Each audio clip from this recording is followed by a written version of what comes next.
desk. Fix it. Okay. Let's see if my computer's going to be a good person today. I don't know, man. I guess we will. I'm going to close these puppies up, though, real quick. Well, I see a Kate cat sleeping on a branch. Yes, you do. With a cute little moon and star. Uh-oh. Cute little moon and star behind him. Her. I'm going to say it's a girl. Hey, Evelyn. Hello, hello.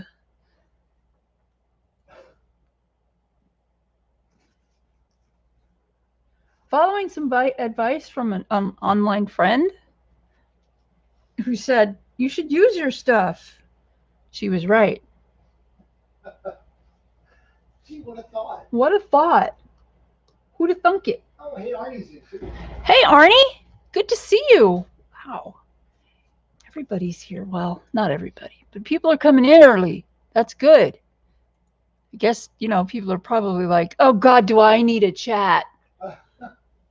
After all of the craziness of yesterday, just relax, man. Relax. I'm going to go get some paper towels. Oh, no, I'm not. I got some right here. Paper towels right there. I don't need to put, there we go. I'm going to wait a few.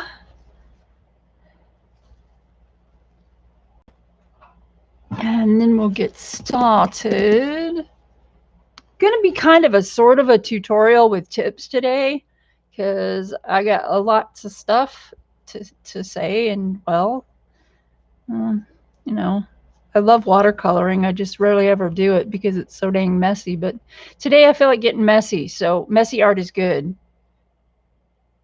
Oh, I'm sorry, Evelyn. Oh, grumpy. Yeah, you know what? Everybody's got a right to be grumpy after the holiday, after any holiday, you know, especially if you're freaking tired, man. Just remember that America is the only one that celebrates that holiday. Yes, America is the only one that celebrates 4th of July, but other people know about it. True. So I don't feel any reservations about mentioning it. Aww. Well, I hope that we can make you happy today. Oh my God, that's so sad. Oh, poor baby. Yeah, our dog used to have the same types of reactions. He would just go nuts because of all the noise, and now he's getting deaf, so he can't really hear most of it, which is kind of a blessing because he's a small dog, and, you know, it just takes his toll. Lulu! Hearts and hugs, lady. How are you doing? We're going to get messy today. Fireworks from neighbors 3 nights in a row. Yeah, God. That's just ridiculous. That's ridiculous. Our fireworks started yesterday at, what was it? The first one we heard. They actually did kind of start Friday night. They did kind of start Friday night, yeah. It wasn't heavy, but there was some. Yeah. So. Yeah, last night was just, oh my God. Yeah, it was ridiculous. It was freaking ridiculous. Now the high school, we don't live very far away from the high school, and they had a fireworks display. They probably didn't have a whole lot of people there, but you can see it for miles because it's just a bunch of flat land. So I'm pretty sure that, you know, that was a lot of the noise, but there were fireworks going off from before the sun went down to well after midnight. And so I had to go back to bed this morning because I was so tired. Oh, it's good to know you're well, Lulu. Good. I know. I love Carolina's work, or Karolina. I'm not sure exactly how to say it. Karolina. Karolina Kubikowska. Her Etsy, there's a link to her Etsy store in the video description. Carola. Sorry. Hi. I'm all Carolina right now. Anyway, there's a link to her Etsy store, and she's got a whole bunch of really cool stuff. Her artwork doesn't appeal to everyone, but I like it because it's a little unusual. There's a lot of like mushrooms and things like that in it. So I just thought I'd start with something small and color paint this. But let's see I'm going to give it about 5 more minutes before I get started. Set off a 15-minute boom fest. Yeah, that's ridiculous. That's people, come on. Sheesh. I still think the big bang type fireworks should be outlawed for personal use. Oh, definitely. Like M8, whatever that is. Anything bigger than M80. Or that, I think, anyway. It's just, it's too much. It's too much. It's too much noise. Yeah, those little firecrackers are fine, but sparklers are okay. They don't make any noise. I like those little snake things where when you light them, they just kind of go and they like expand and hiss and they're kind of cool and frivolous. Hello, Cat Colors. Good to see you. Welcome. And you know what? I just want to say, I have been getting a lot of new subscribers, and I want to say thank you to all of the new subscribers, because you guys, when I get to 1,000, I'm making a huge journal for this. I'm going to have a huge giveaway. I'm going to definitely make a journal, and I may do something else as well, because let's just face it, guys, I got a lot of stuff. I could part with some of it and it wouldn't hurt me.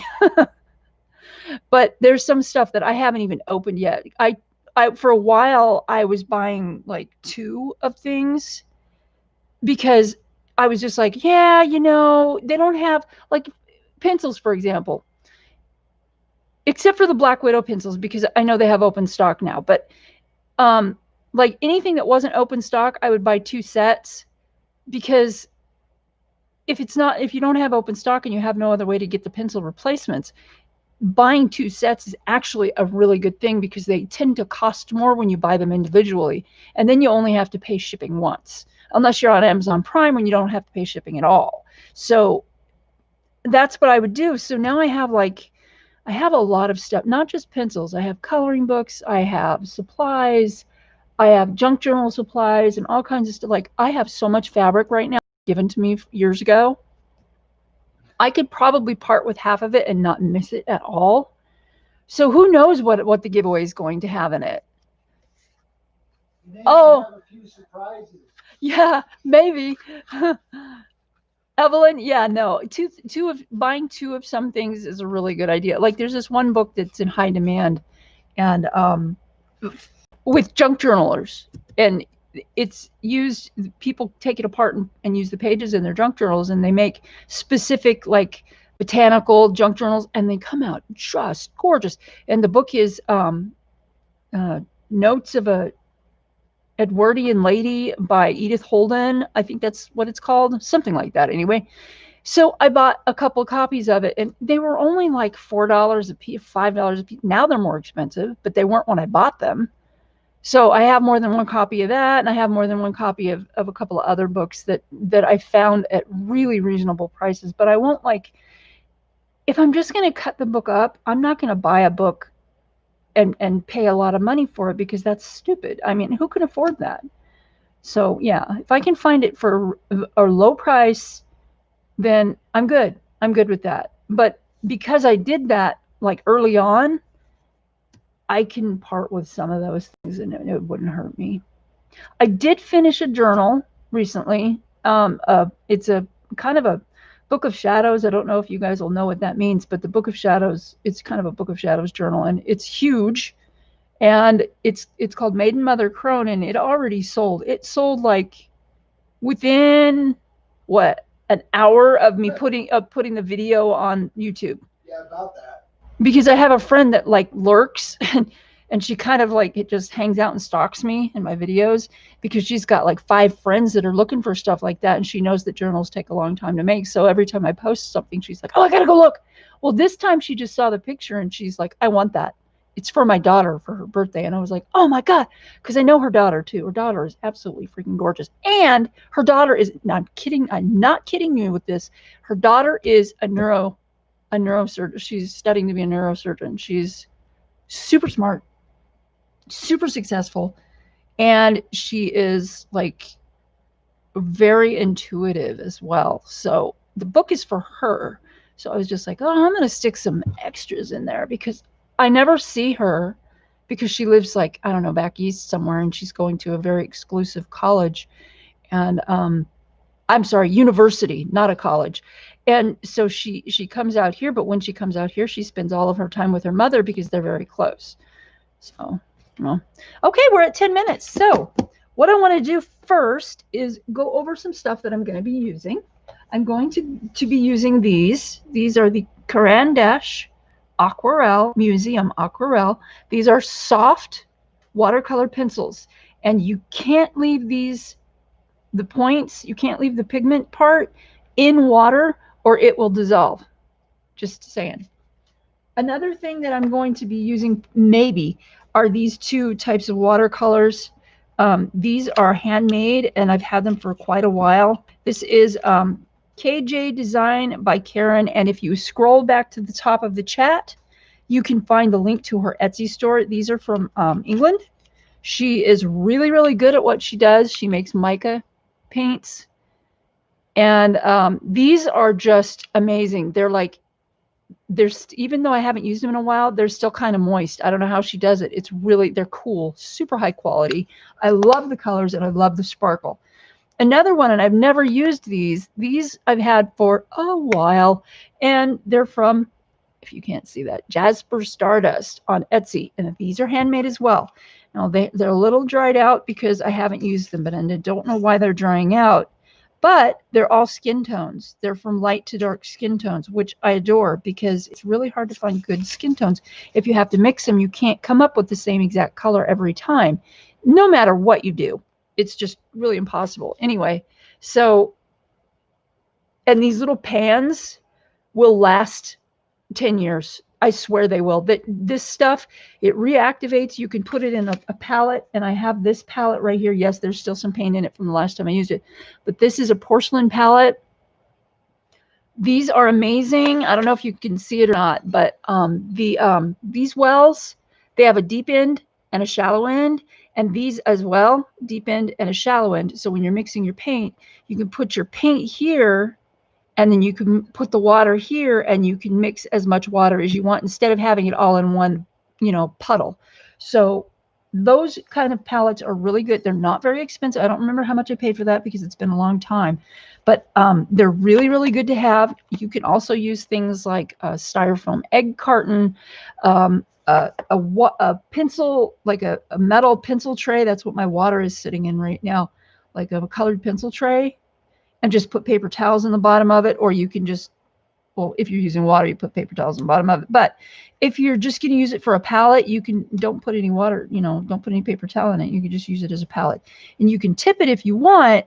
You can set it up one end on something and use it the same way that this one is used.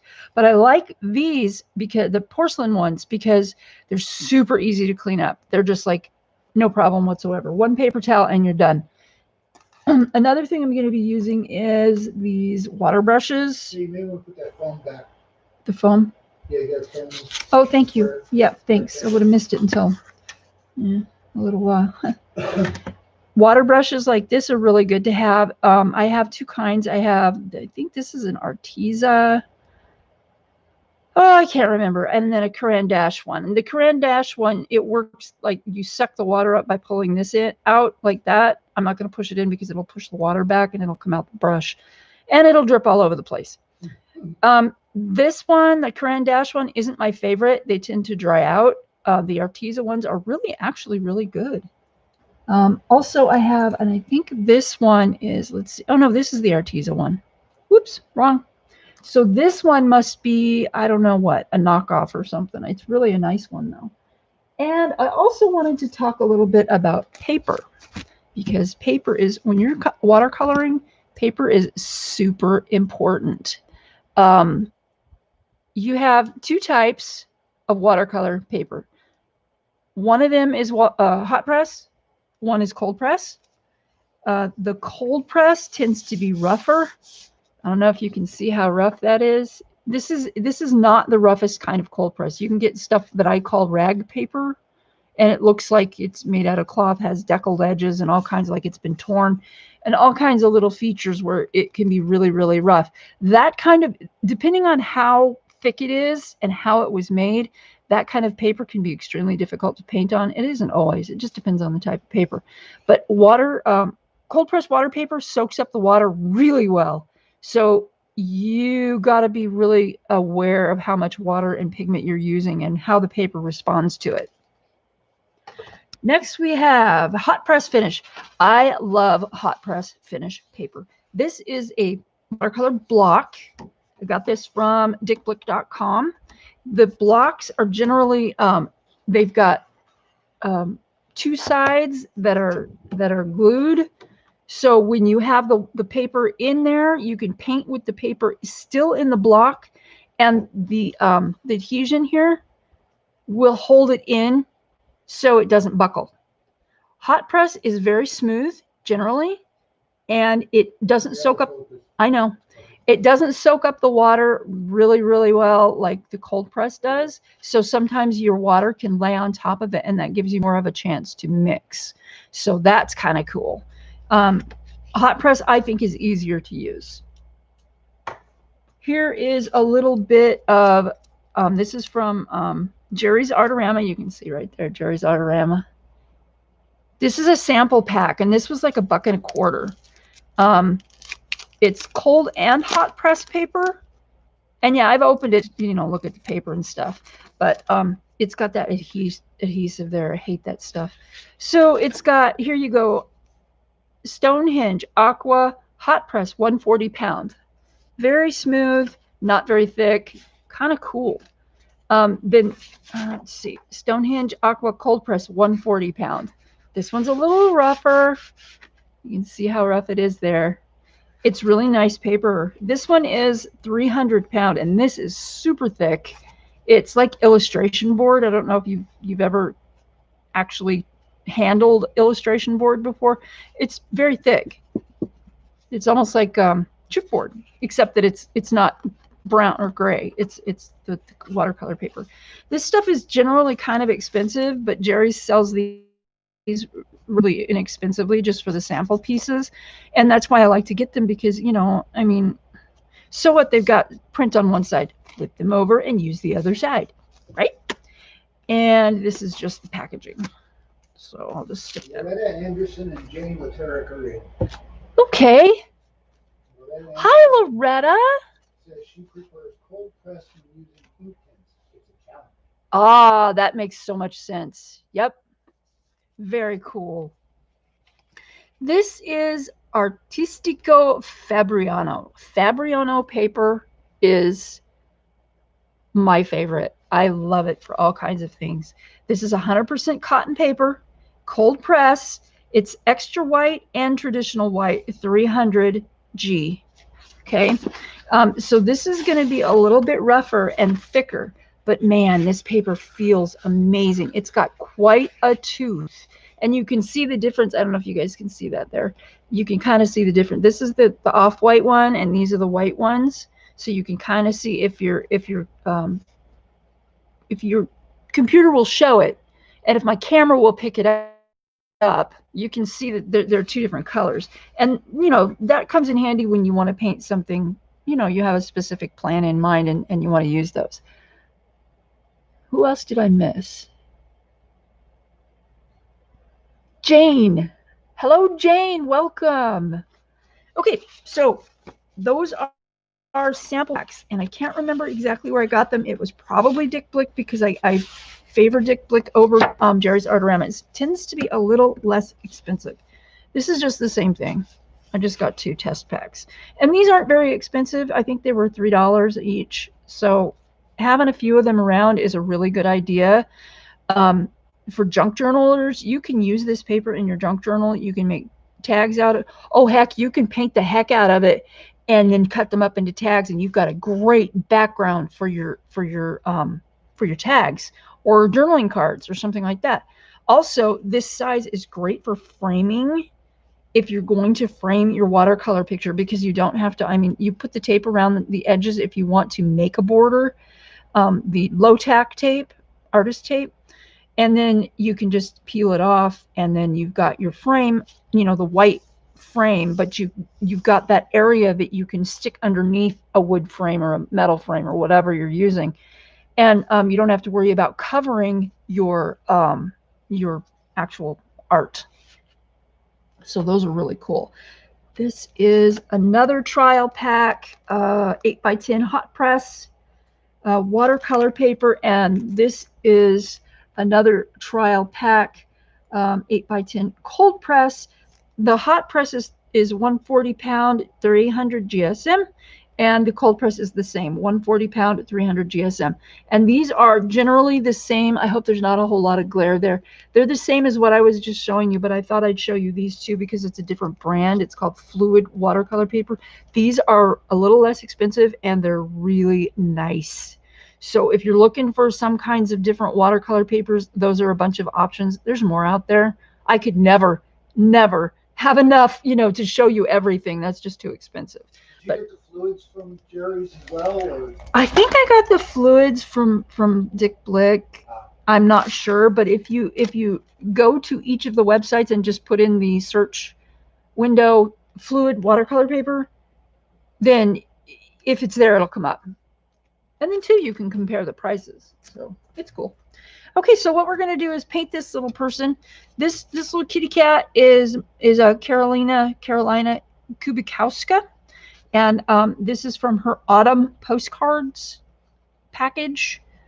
It's really got a lot of neat stuff in it. It's all like, Halloween and fall and mushrooms, and you can just imagine being colored in all those great fall colors and stuff. But I thought I've never used these pencils before, so I don't know how we're going to be learning, together. I don't know how they're going to react to this paper. This is not watercolor paper. It is thick cardstock, and it's very smooth. I have a feeling it's going to be soaking up the water really well, so I'm not going to be using a lot of water. I have some extra paint brushes here. This is a really good paintbrush. This is from Jerry's Artorama. It's called Polar Flow, and they are made specifically for watercolor. So Polar Flow, I don't know if I can... They're not very expensive. It's like a synthetic, kind of a synthetic sable type of fiber in the brush. But they're really cool. I love them. I love them. Don't let somebody tell you that you have to use a really expensive brush. Some people, they use the cheapy, like these. This is a cheapy paintbrush. And I got this. Mark actually bought a package of these for me at Hobby Lobby. And they're just like student grade paintbrushes. You can use them. They're like all purpose. You can use them for acrylics, watercolors, oil paints, whatever you have. If you want to Mod Podge, you can use these for that too. It doesn't matter. You can use these for anything. They're not bad brushes. They're really not. Another brush that I really love, and I forgot to get it out because I'm a dork, and I probably won't be able to find it off the top of my head, is a Langnickel. Yeah, I don't see one off just right there. Anyway, they're not very expensive. They make little teeny tiny brushes, which are great for detail work, or if you don't want to use a lot of water with your work. And I like them a lot. They're also, not the highest quality, but they're really nice. Really nice. A lot of professional artists use them. So let's see. Another kind of tape that you can use to tape these down if it's sticky enough is washi tape. You can use if it'll stick, because sometimes there's washi tape. I'm sure you guys all are, about washi tape. It's, the decorative tape. It's got print on it.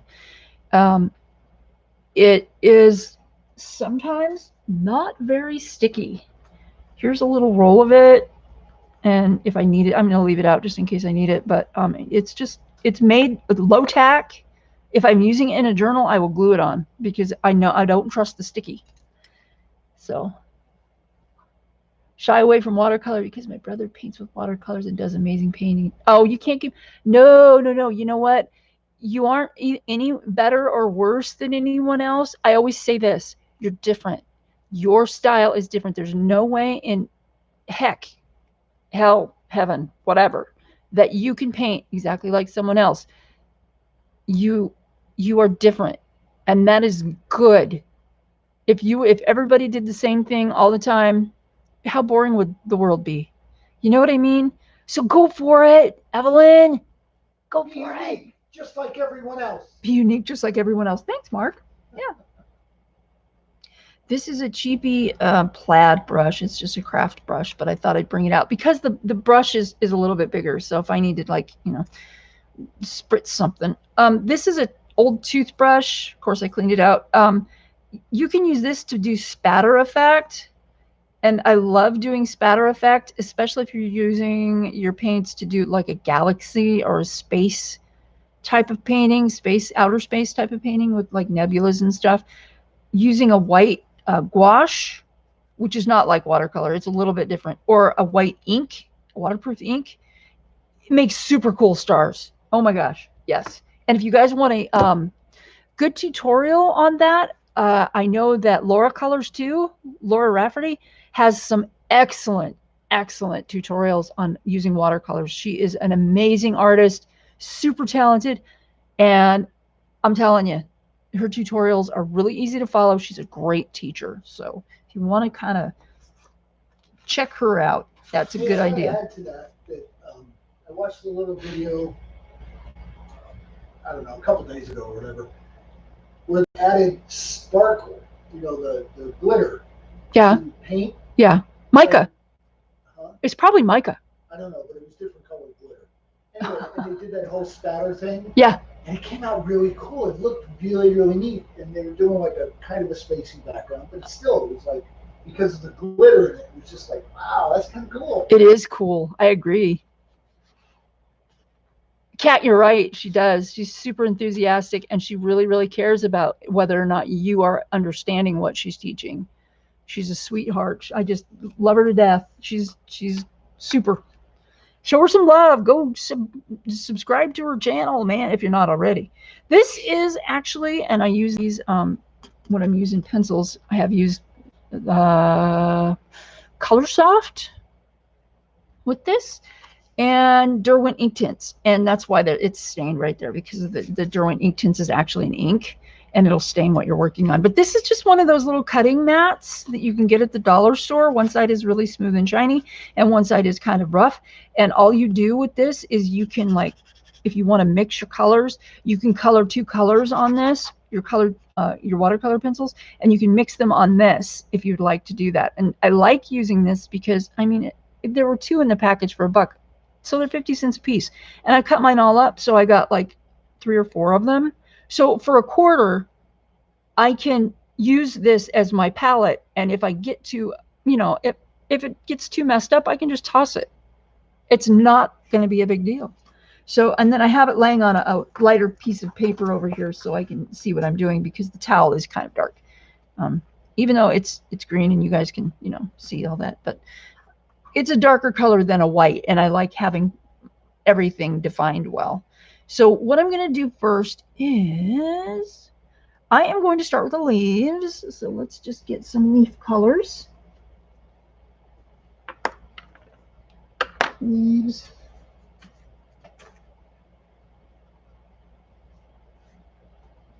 Use this. Ooh, I better make sure that I keep these in the right ones.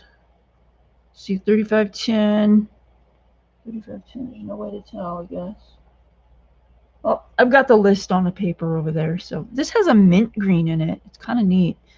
Let's see. Let's put those right there. Oh, and I like this one too. This is really cool. This color is nice. Spring green. So what I'm going to do is sharpen. And I forgot to get my little trash can thingy out. My little trash can thingy. Oh, look, white charcoal. That's what fell. Found it.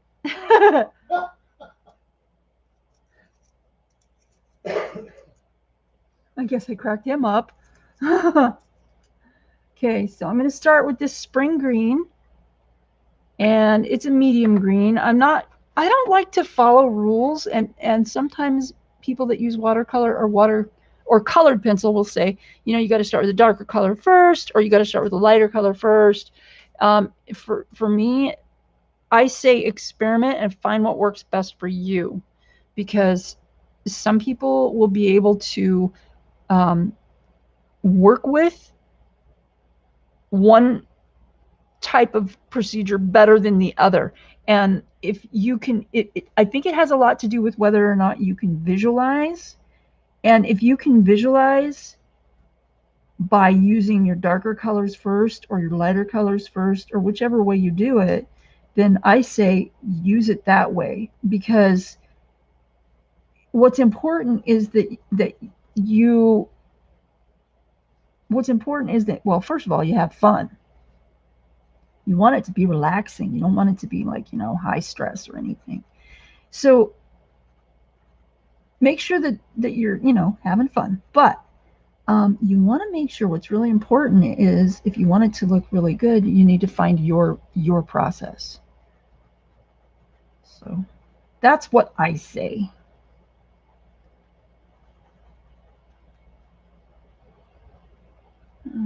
What I'm doing is I'm just putting this spring green kind of in the middle of the leaves.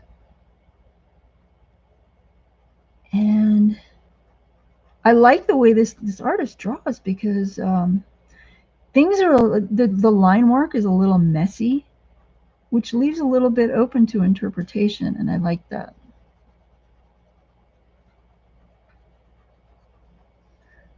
So are there any questions? Does anybody have any questions about anything?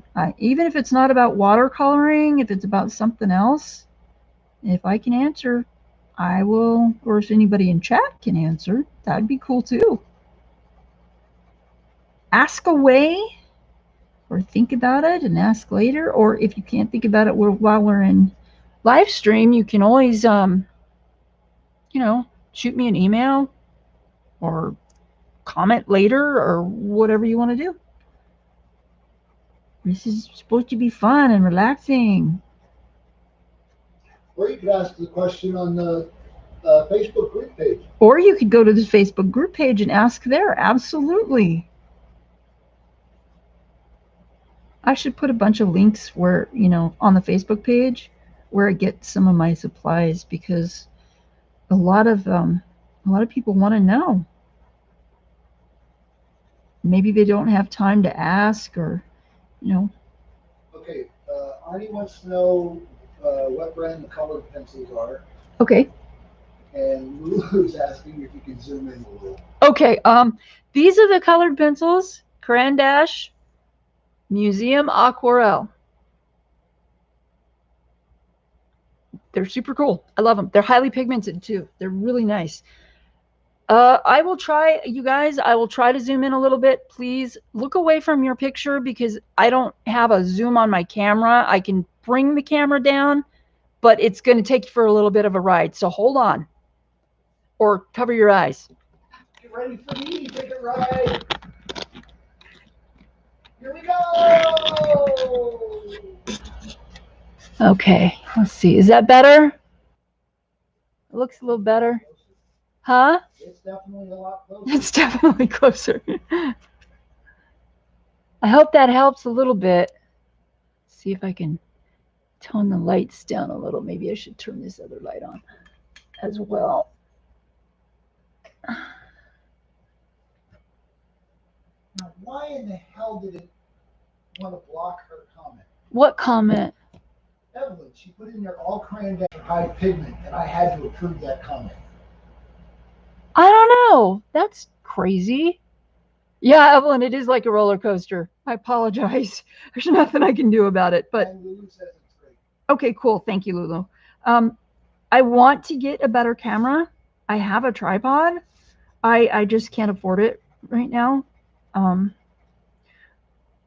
Because of, like, I have to have a whole lot of, because of my health and what they did to my digestive tract, I have to have a whole lot of specialty food, and it's freaking expensive, guys. Holy crap. I mean, wow. It used to be I could eat eat crap and I'd be fine as long as I supplemented it with fruit and vegetables, you know. But now I can't do that. I have to eat like organic is better. Organic I've noticed is better on my system. But that again, talk about expensive. Holy shinola. Okay, looks like there's some leaves back here, but I think those are going to be darker. Okay, I'm going to kind of keep that. So I'm just a little bit confused. What are you confused about?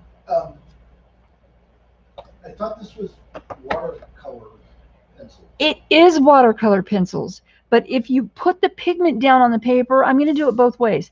If you put the pigment down on the paper, sometimes that works better because then you can blend the colors while they're dry and then go over them with just a little bit of water.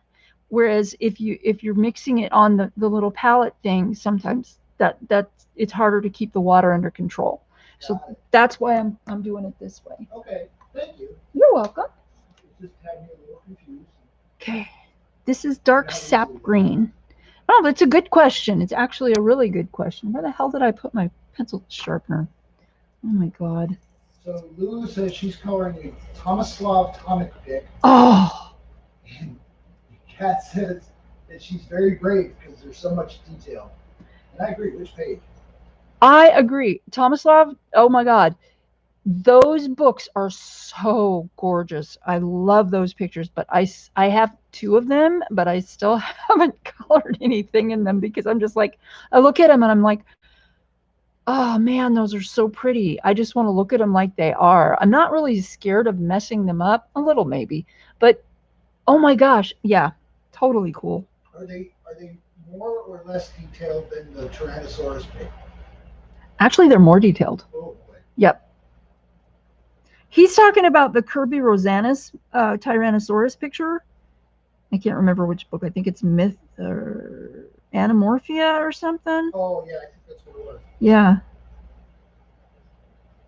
So what I'm doing now is I'm using dark green. It's dark sap green, and I'm putting it in the center of the leaves because that's where there's going to be like dark shadows and stuff. And anywhere that there's dark shadows, I'm going to put this dark sap green. Do you have a question? No, Evelyn was just saying that her boyfriend's bringing her tons of veggies from the garden, and Lulu says that the picture, she's not sure what the name of the picture is, but there's birds, flowers, leaves, and fairy, and whatever Spook Jespos book means. And a fairy Spook Jespos? I don't know what that is. I would like to. What is that? I would like to know what that is.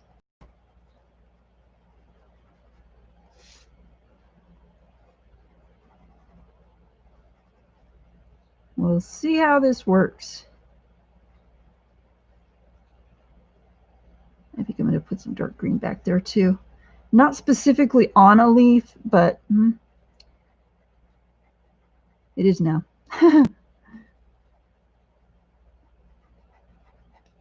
Oh, that's the name of the coloring book.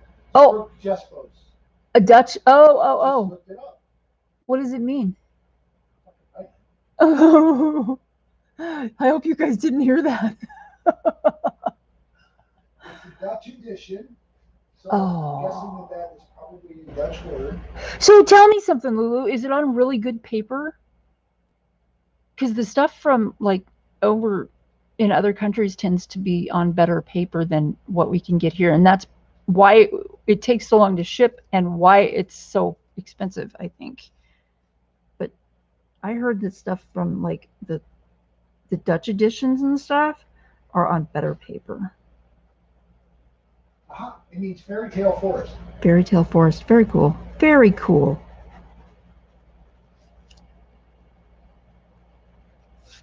Okay. It's the Dutch edition of a Croatian book.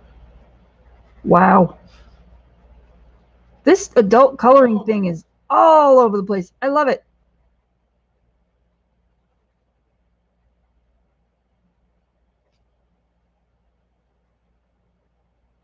So I had some really bad news recently. I was talking to my little sister. My little sister is 14 months to the day younger than I am.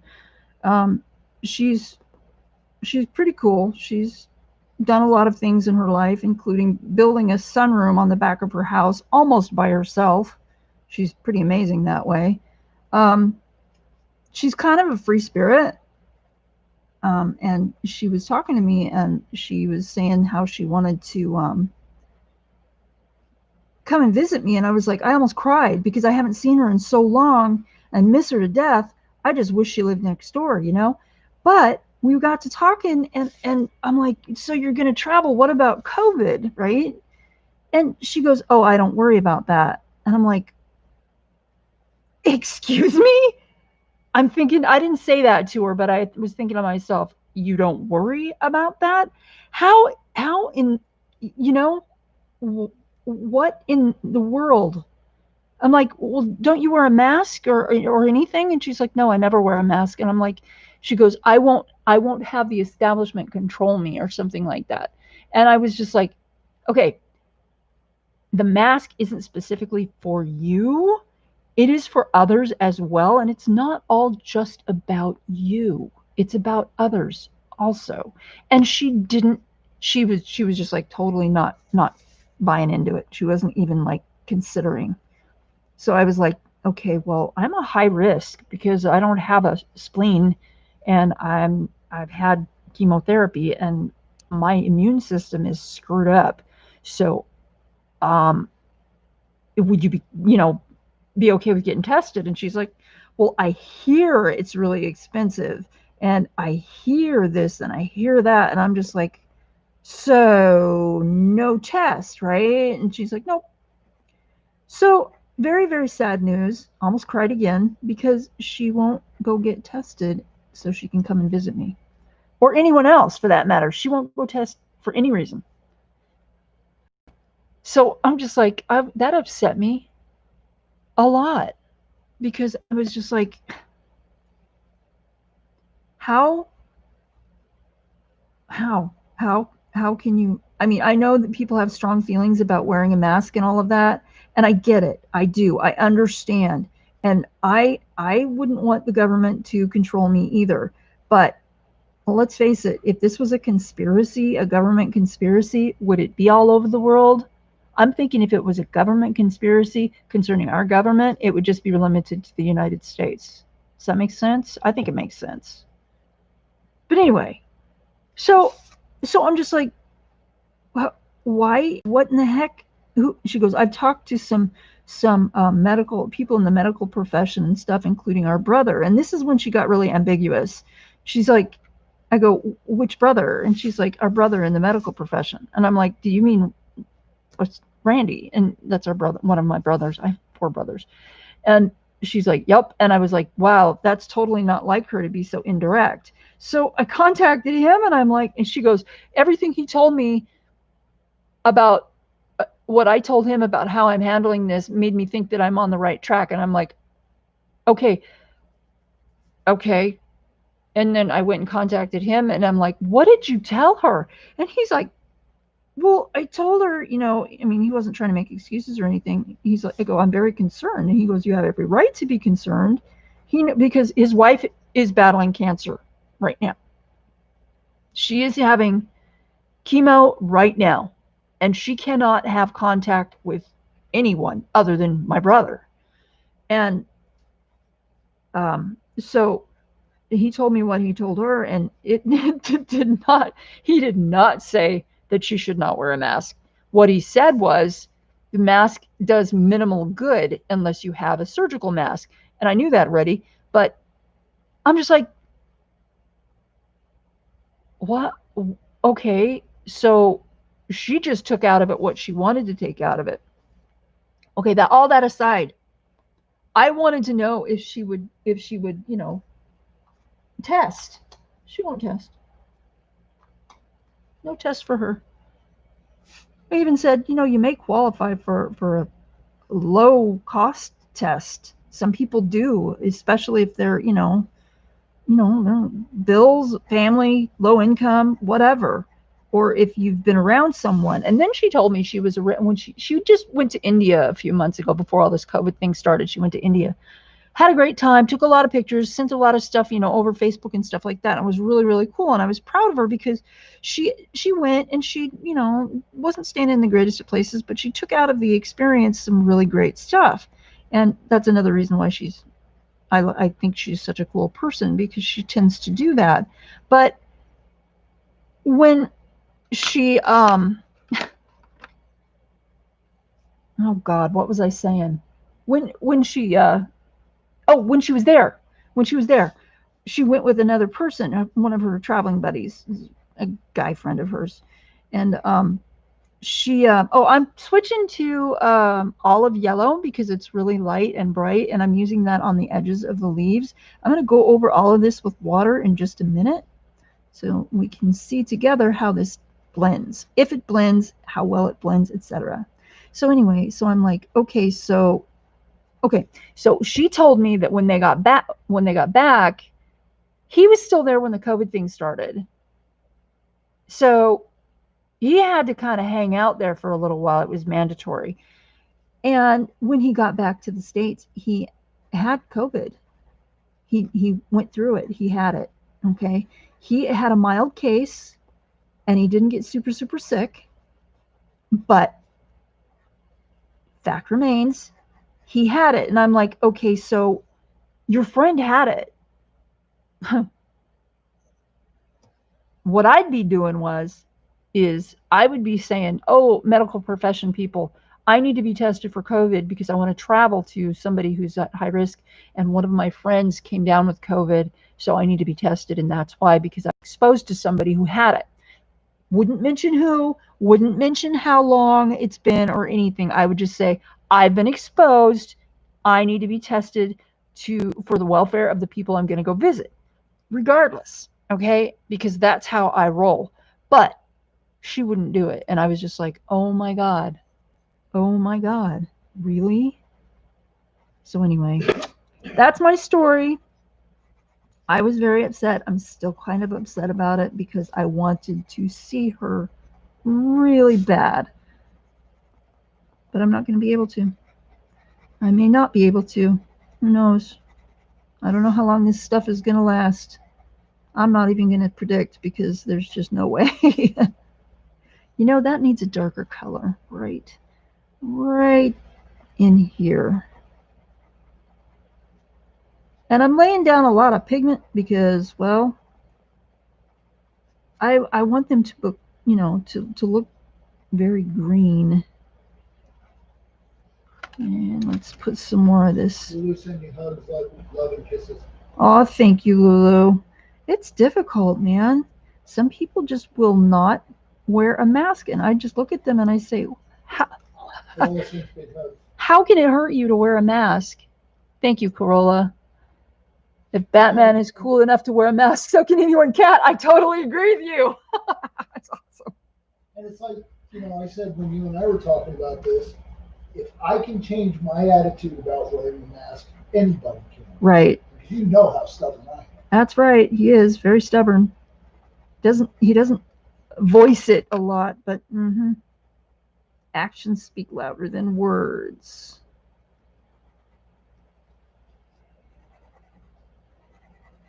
Oh my God, Evelyn. What happened? I had to tell a good friend of mine she could not come to my house because she works in a nursing home that's so far for. Oh, man. Nope. Yeah. There's no way. I agree. I totally agree with you. It's super, super scary. Okay. I have two glasses of water here. This one, the short one, this one is for my dirty brushes because really I'm going to be working with like kind of a limited color palette. This one over here is my clean water. This there you go. Just so you know, that one's out of I got it. So the clean water should stay clean. I should only put in my clean brush. I may forget, but since that's off screen, you'll never know. I'm just kidding. So what I'm going to do is I'm going to get myself an extra paper towel. Just remember which one is for painting, which one is for drinking. Which one's for the drinking is out of a bottle, which I need to take some of that because I'm getting thirsty. So what I'm going to do, I know I'm not done with the leaves, but I want to start this, and I'm using this teeny tiny. Oh, you can't even see the bristles because they're so white. I'm using this teeny tiny brush. This is a 2, and I'm using this small one because I don't want to put a lot of water on the pigment. But I'm gonna start at the center of the leaves and paint outward because I want there to be a gradient from dark to light. So I'm just gonna start up here in this top corner, and I wish I could zoom you all in really far. There's still too much water. So it's sort of dry brush, not quite, sort of. Sorry about turning the picture, but it's a lot of focus too. Okay, computer. Come on.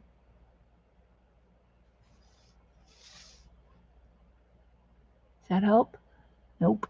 Scissors. Scissors. There they are. My focusing scissors.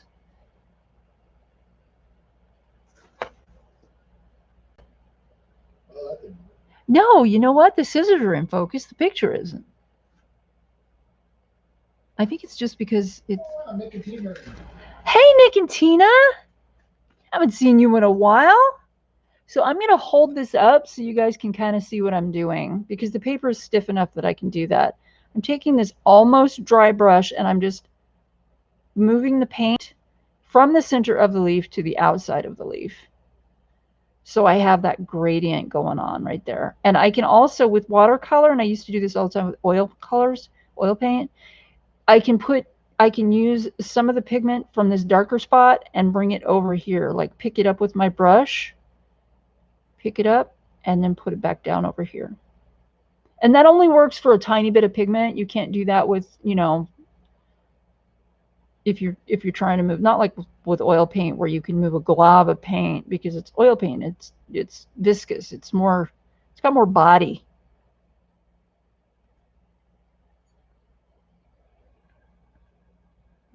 Okay. And yeah, that looks a little blue right there, but it's not. It's actually really green. It's like bluish green. That's that dark sap green.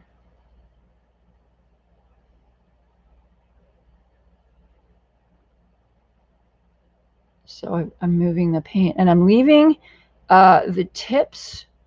I'm not putting as much pigment in the tips or as much water either. So we'll hopefully get a little bit of a gradient. That looks kind of good. Oh, oops. I already did it. I already put my paintbrush in the wrong water. Oh, man, that's okay. There wasn't very much paint in it, so it's not going to matter. At least I'm not drinking it.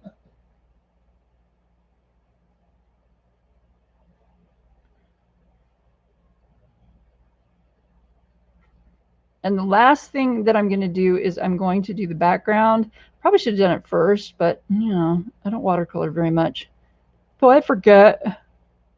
But I'm going to do it wet on wet instead of like this. I'm going to do it wet on wet. So what that means is I'm going to wet the paper and then I'm going to paint it with my wet pigment.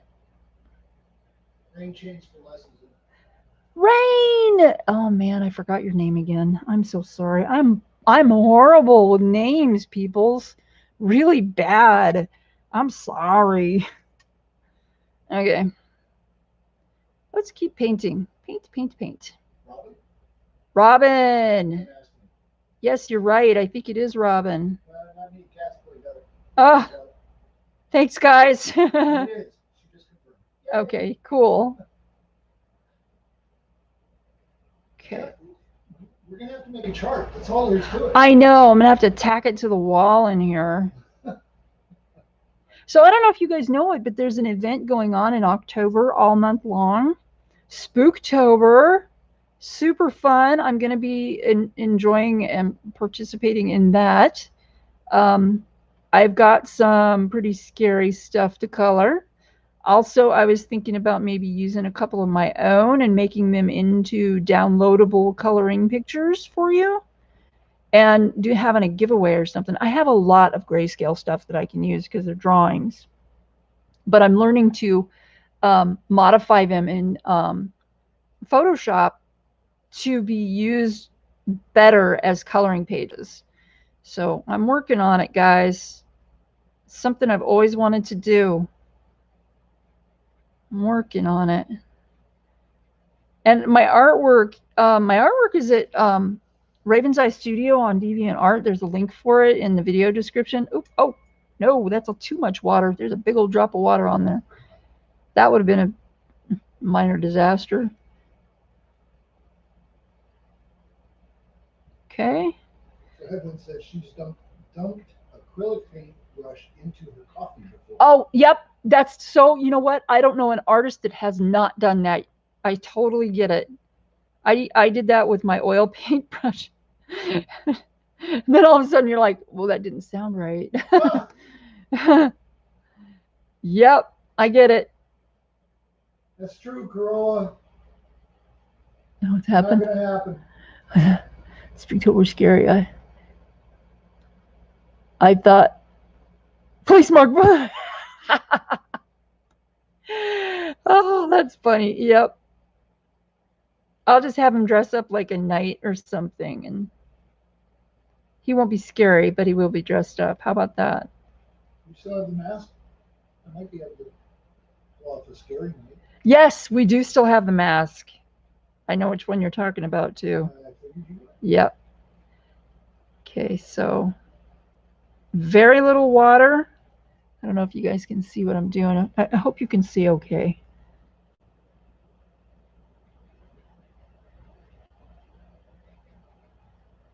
Wow, look at that pigment. Don't behave, Carola. We wouldn't know what to do with you. Oh, knucklehead. Wow, that is nice. This pigment goes a long way. So now that you've been playing? Yeah, playing a little bit.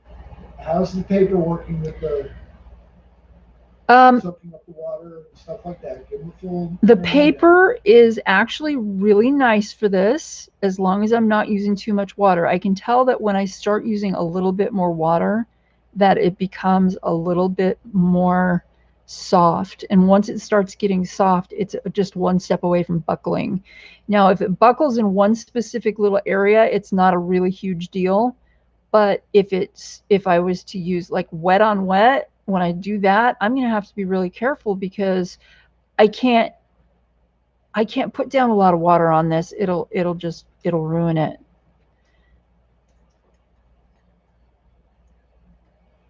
So we're just going to keep moving along here. And I'm not really worried about going out of the lines because when I put my background in, I'm thinking I want to do like a bluish nighttime sky because there's a moon and stars right there. I think I need a little bit more water right here. Yeah. Ooh, Evelyn says that Lisa Matrokin is doing a series of art based on an idea from her Patreon picture. Awesome. Yeah, Matrokin.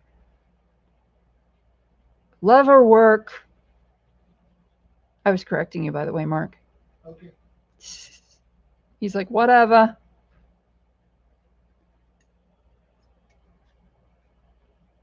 Wow, look at that beautiful green. Oh my gosh. Just kind of moving the pigment around here, and then as I bring it out, the water kind of wears off a little bit, and then I've got more pigment. It's a little rougher too, and I like that because of the way that the line work is. Evelyn says gargoyles with their cute counterparts. Oh yeah, I saw that. Oh my god, that's gonna be so fun. I think I saw that. It was, oh no, it was a panther. Was it a panther? A panther and a house cat or something like that. Super cool.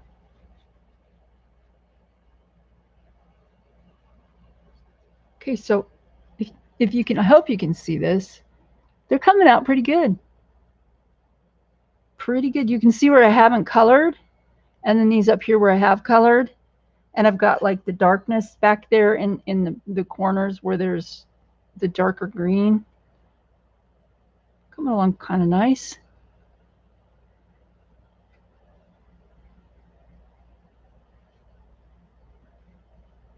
I tend to do, when I'm doing something like this, I tend to do one leaf at a time. Some people will just like put a bunch of pigment on there and, you know, stir it around and stuff. Either way is fine. It's whatever suits you. Whatever suits you.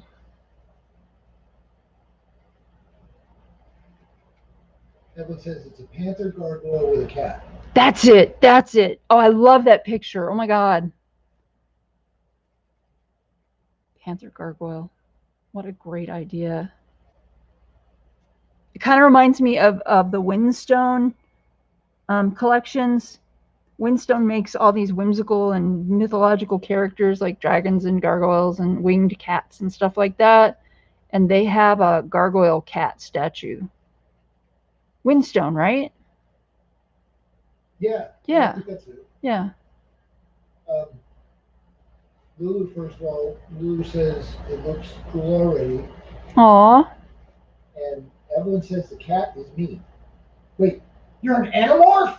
Sweet! Oh my gosh. That made him happy. Yep. Oh, and I got to tell you, I got good news, you guys. I planted some beans and squash in my front yard garden, and they're actually freaking growing. It's 107 outside, and they're growing because they're in the shade. Very cool, huh? I can't wait to eat them. Evelyn knows. She just corrected me. Animagus. Oh, very cool.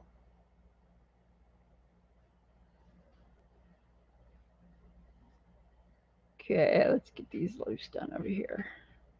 Bring some of that out.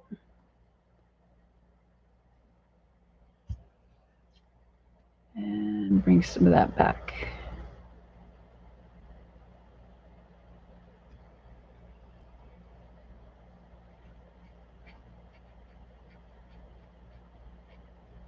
Corolla says the pic looks nice. Thank you. Thank you, Corolla. Okay. Kind of stirring some of that paint around. Oh, that's too much. It's a happy little accident. No, it's not happy. It's definitely not a happy accident. Okay, let's put this back over here. There we go.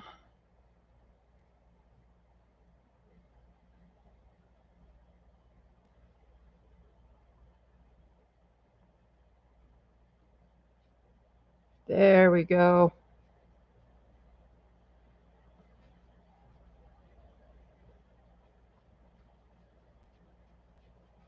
Very cool. Man, those pencils are awesome. I likey. I'm just gonna, a little easier for me to paint when it's down here, but I can do it. I can hold it up and do it. I can give you like a little bit of a view there. Not really a problem.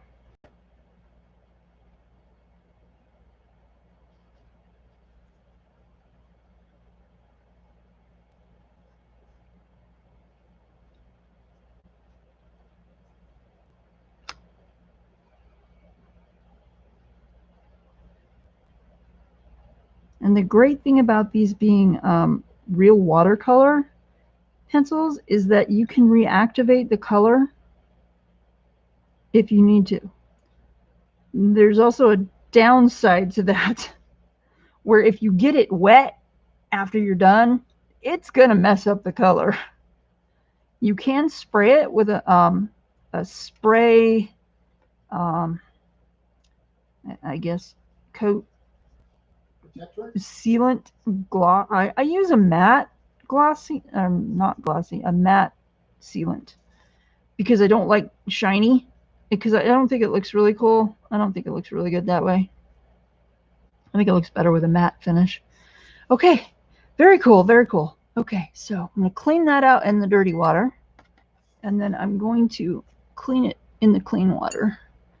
That should take, yep, that should take care of all. Now, of course, my bristles are a little stained now, but do I care? No. Didn't have to think about that.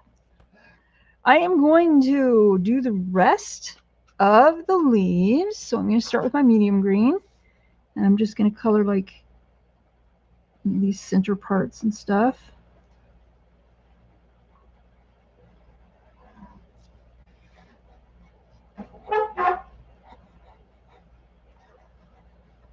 Mark's moving around over there.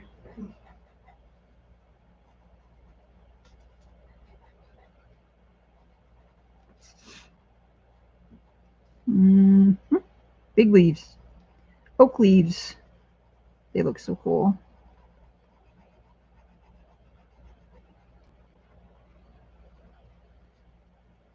Another good thing about using watercolor pencils is you don't have to be really precise when you're putting the pigment down.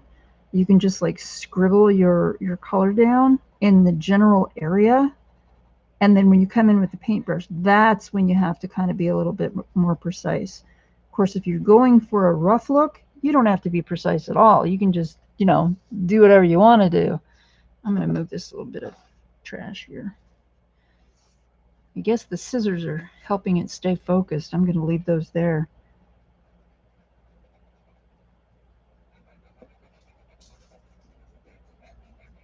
There we go.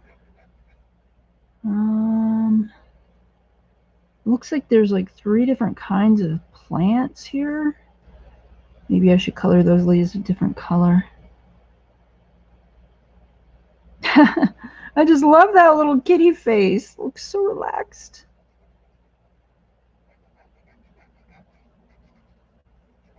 Aww. Hey, Jackie. Where's your sister? Where's the kitty? He's staring at me over here. We had a hard day with him yesterday. He had a full-on big-time seizure. And he was okay, but I think it happened because we had to give him a bath. He was just smelly. He was just a smelly dog. And I'm going to get rid of this little drop of water right there. So Mark gave him a bath, and he thinks he's still 2. So after his bath, he wanted to play. And so he was running around the house and, you know, charging, doing the zoomies and all of that stuff. And all of a sudden, I'm in the kitchen, and all of a sudden I hear the chair moving and the things, you know, sliding on the floor. And came over around the side of, we have a little island in the middle of our kitchen. I came over around the other side of it, and he's laying on the floor having a huge seizure. Poor thing. So I just got down on there and on the floor with him and started talking to him and stuff. But it didn't end well because he peed all over the place. Poor thing. Which, of course, you can't scold the dog for that. He has no control over that. So we just cleaned it up and rinsed him off, and, you know, basically gave him a second bath. And he was okay. He was okay after that, but he slept really well. I'm going to put these, I'm going to make these little tiny leaves a little lighter. Let's see if I have a yellow. Because generally, yeah, I do have a nice yellow. See, this is lemon yellow. I wonder if there's any gamboge yellow in here. Gamboge yellow is a really cool color because it is made to be like a deep, very saturated yellow, like a bumblebee color. And oh, thank you, Kat. Thank you. Yeah. But a lot of let's see, what's this one? A lot of color palettes don't have gamboge yellow. Let's see, I got 2 lemon yellows. Wow, that's not going to do me much good. I'm going to put some of this lemon yellow in the tips of these little leaves here, and just I'm kind of blending them together so I can have a nice spring green here. But gamboge is a really cool color. I love it. It's It's generally found mostly in watercolors. And the person that I learned that from is Stephanie Law.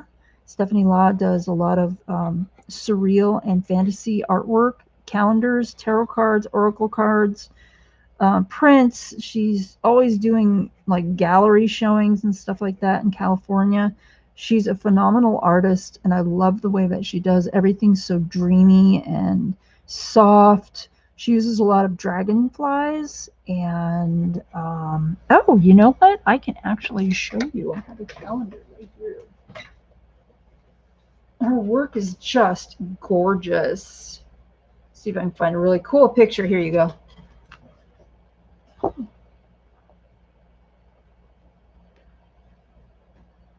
This is an old calendar. This one's beautiful. It's a mermaid. Oh, I just love it. But this is all watercolor. She does watercolors. This one's gorgeous too. Huge old dragonfly. She does sell prints. Shadowscapes.com is her website. It's just her work is just phenomenal. Just so gorgeous. She does a lot of sparrows, swallows, ravens.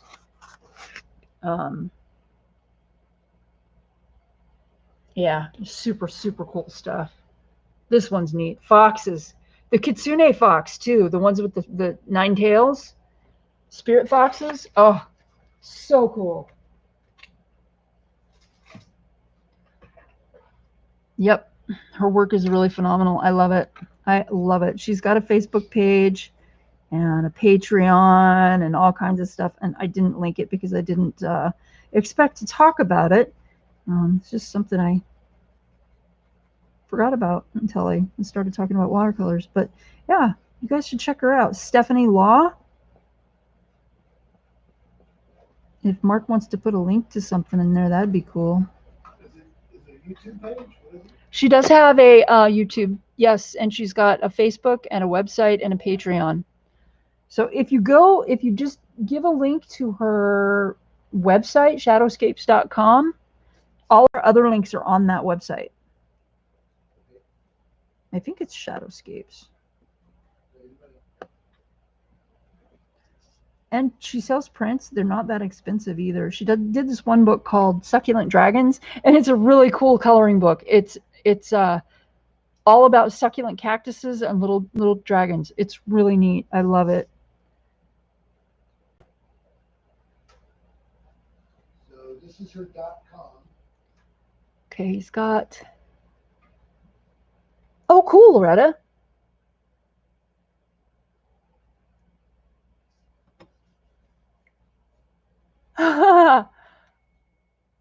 Robin, cats, pull those pencils out and play with them. Very cool. So there's Stephanie Law's website right there, guys. So we're going to have the ink tints.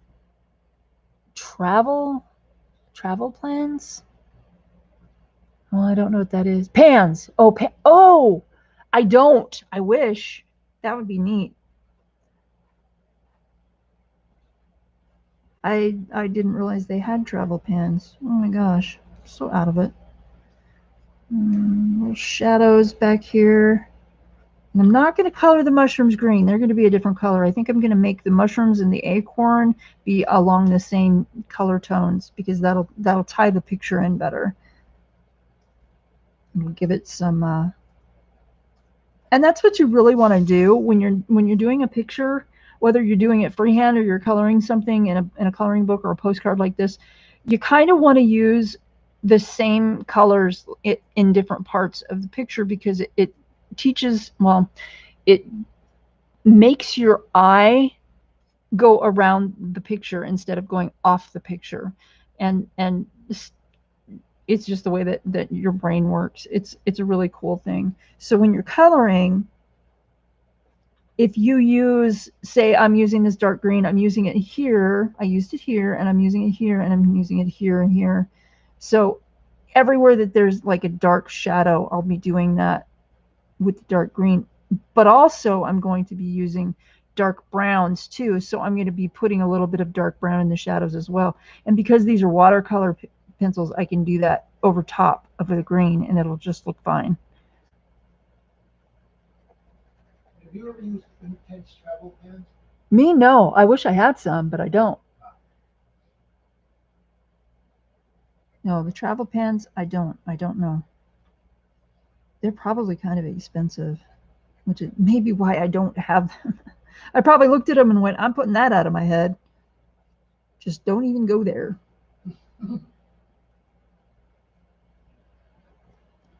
Yeah. Okay, there's a darker green. Let's go back to my medium green, which is, oh, that's a light olive. It says light olive 40%. And I'm going to kind of go along some of these and kind of add some pigment so I can have more to move around. And then I'm going to put some lighter greens on the ends of the leaves. Oh, not on those. On these oak leaves. Those are better. I might actually go over this again too.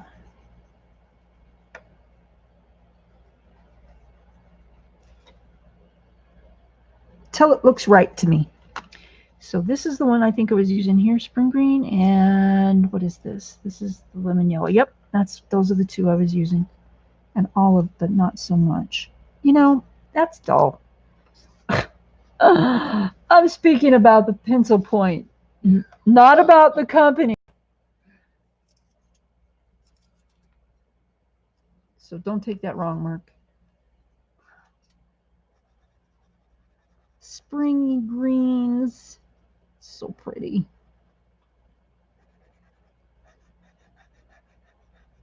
When I color these, I can do it one of two ways. I can color the darks and move the pigment and then wash my brush, or I can start with the lighter ones and then just move all the pigment and don't have to worry about my brush just getting enough water. I don't know. I don't know which way I like to do it. I kind of go back and forth. Whatever strikes me at the moment.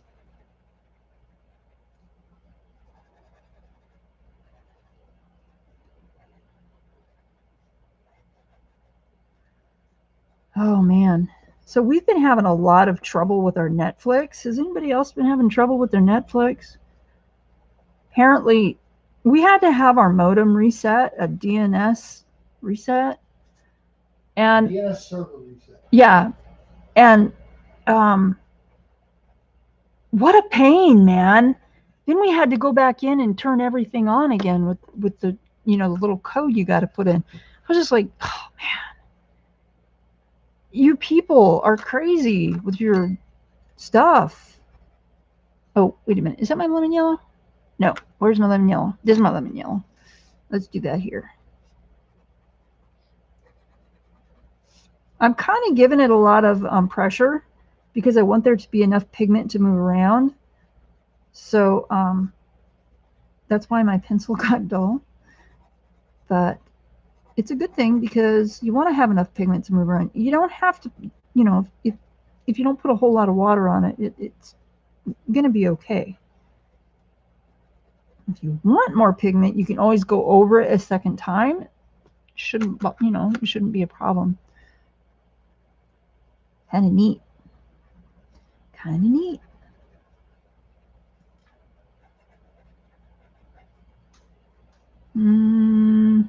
I can hear Mark over there typing away. He's typing away. Let's do this olive, nope, spring green, and some more lemon yellow on these little bitty leaves down here. And that looks like a leaf there, so I think that's going to be spring green. We'll go down to the next darkest color, which is this light olive 40%. Kind of neat.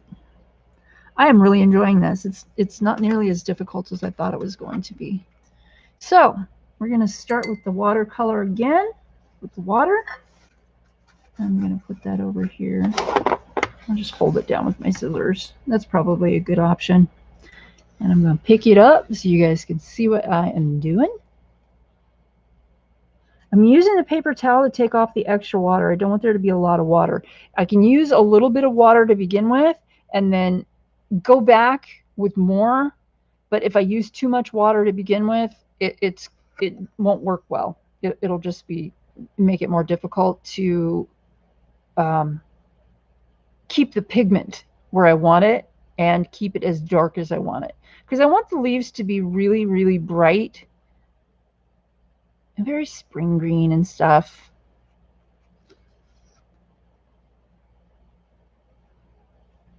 Oh yeah. Oh, lots of pigment. Holy moly.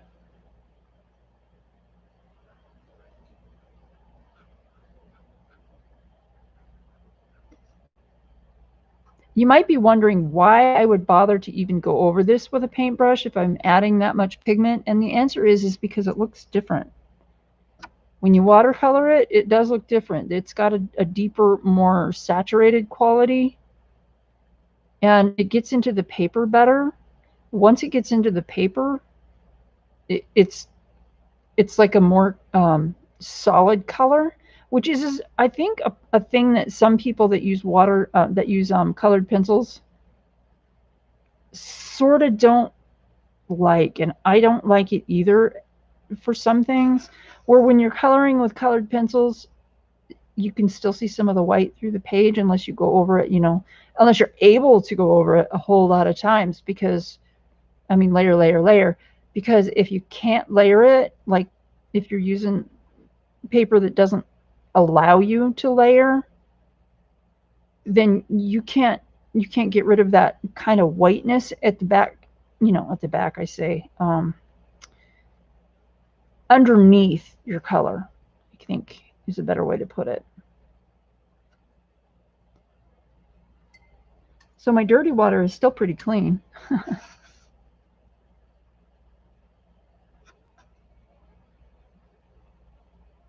Nice spring green there. The yellow really helped.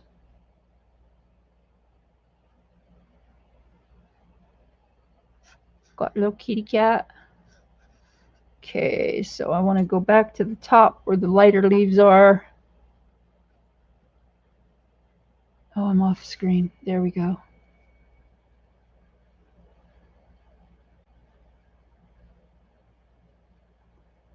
Kind of make it in blend. That's why I'm going back and forth instead of stroking it in one direction, because I wanted it to blend. And then I can, if I need to put in a shadow, I can go back and do that later. Not a problem. In fact, I do have some paint or some pigment there that I can use for a shadow. Just kind of move it around and see what happens. There's a little bit of a shadow there, so that's good. And there's a shadow because it's underneath the mushroom. Under the mushroom. Let's do this dark spot right here. Bring some of that pigment over. Kind of make it all smooshed around.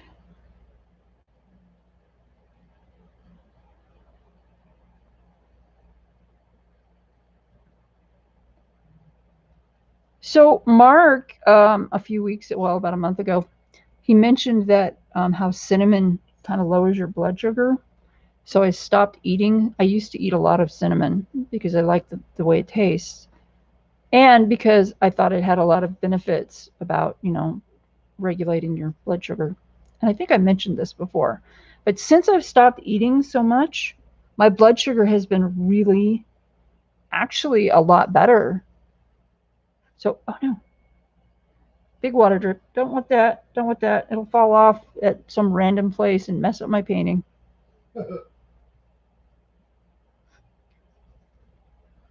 So that's doing better. But there are other things that I'm battling every freaking day. Some days I just want to go to bed and start over. I did mention that the other day. I looked at Mark and I'm like, I'm going to go take a nap. Maybe I can start this day over. Oh, man. But I am enjoying going outside and watering my garden and watching how my plants are growing every day. And I love it. Now all I got to do is plant some, I have some pots and we have this spiral, like looks like a spiral staircase plant stand. I've always wanted one of those since I was a little kid. I just, you see them all over. And finally found one at an estate sale and Mark got it for me and I've had it ever since. And the other day I was like, why is that? It wasn't being used. So I was like, why is that over on the side of the house instead of out in my front yard? So I had Mark move it for me. Mostly because I can't move stuff like that yet, which is frustrating, but you get over it. Oh, for heaven's sake, more notifications. Let's see if I can get rid of that. Yeah, Mark is pretty sweet. Oh, cool, Arnie.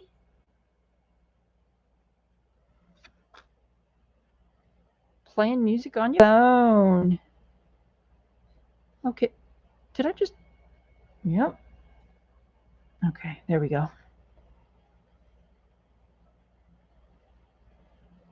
how bright that is. It's so cool. There wasn't even any pigment there. Right there. I just brought it from over here. So I've got like this really light. Oh, that's so cool. It looks really good. Oh, man. I guess I can color with these. I was gonna say, I think you're doing pretty nice. I think I'm doing okay. Just jump right in and do it, I guess. That's the secret.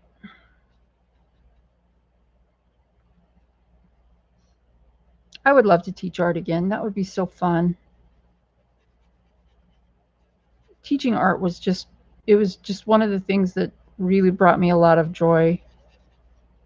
I enjoyed it so much. Seeing that little light bulb come on, when people would go, oh, I understand. Look what I did. Look what I made. Look what I painted or drew or whatever. And it was just so wonderful to have them, bring their stuff to class and go, teach, look what I did last night. And I just was like blown away by some of the people were so talented. I mean, just so talented. And I would just like, oh my God, enter it in the art contest because you must. People must be aware of your talent. Yeah. One of the really fun things that I did when I was teaching art was I organized and put on an art show for the college. It was a 2-year college up in Show Low, Northland Pioneer College. And that was super, it was a lot of work, man, but it was so fun. I enjoyed myself just so much. Hey, Carol wants to know if this is the first time you're using these. Yes, this is the first time I've used these pencils. I've used other watercolor pencils, but this is the first time for these. These are very, very soft. So how do these stack up against the other ones you've used? Actually, these I like better. They're very, very pigmented, and because they're soft, it's really easy to lay down the pigment and then use it. So I like them better because of that. I can see how it might be a disadvantage, because of all the stuff we talked about, if you get the tip wet, blah, blah, blah, that kind of thing. But if you're careful, yeah, no problem. No problem. These are nice, really nice. And yes, they're kind of expensive. And that is why I've had them forever and never used them. But like May Brock said, you should use your stuff. So I am. And I am glad. But yeah, the Caran Dash Color Soft watercolor pencils. I would say that they are nice as well, but not so highly pigmented. Therefore, you must use more to get the same color quality. So I'm thinking that I missed a leaf there. I see it right now. I'm thinking I like these better just because of that. Because I like to have, you don't have to use a lot of pigment. You can tone it down if you want to, but you have the option of using a lot, or you have the option of there being a lot because of the quality of the pencils. So that's why I like very much like these.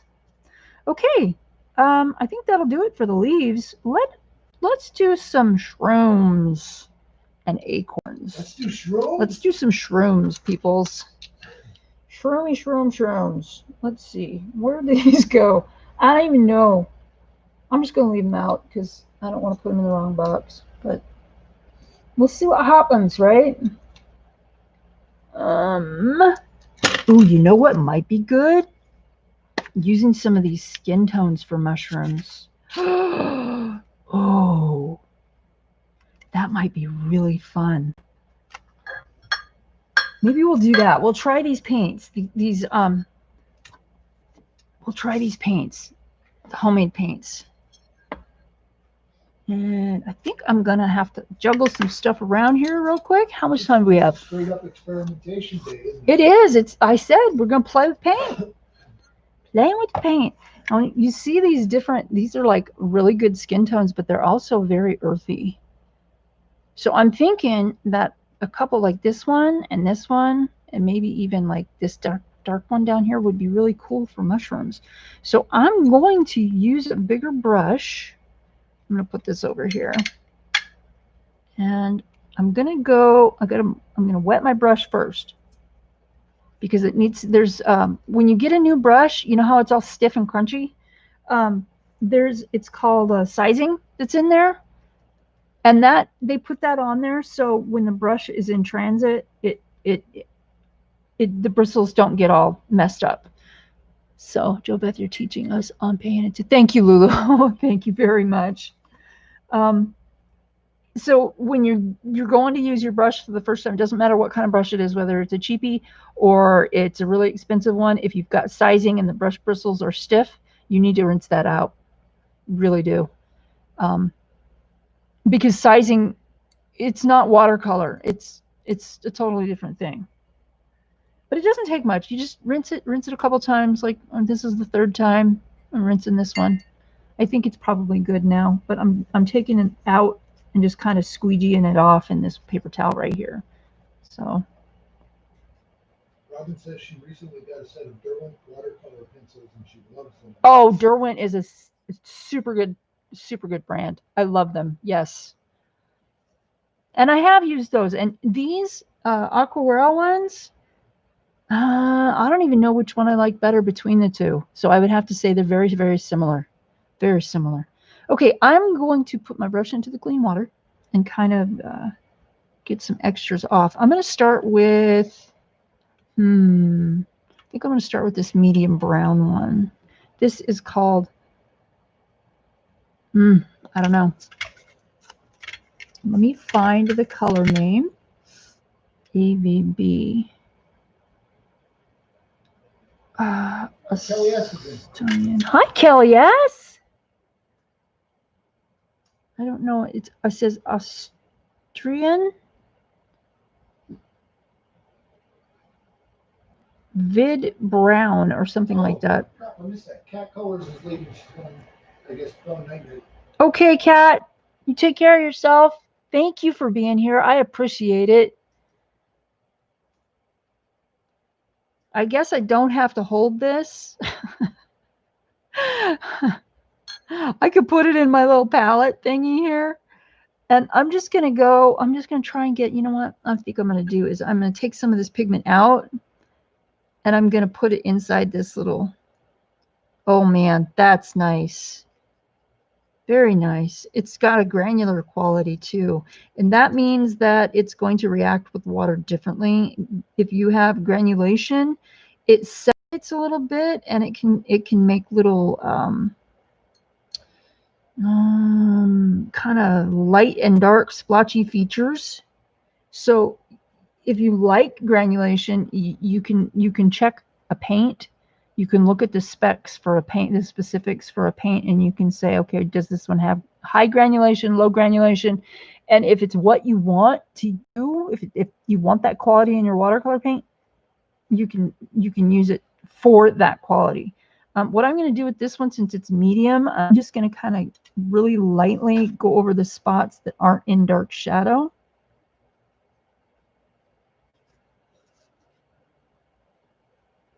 And then that's not going to take long. And the stems just a little. And this brush is kind of flat. I don't know if you guys can see that. It's got a flat and it's wide. So it's kind of got a dual purpose. You can use it like this and make a line, or you can use it like this and make a swatch. So it's a really cool little brush. This type of brush is really cool. A filbert is really cool too. So is an angled, if you want an angled brush. An angled brush is useful for all kinds of stuff. You're just not happy until you get paint on your hands, are you? You're right.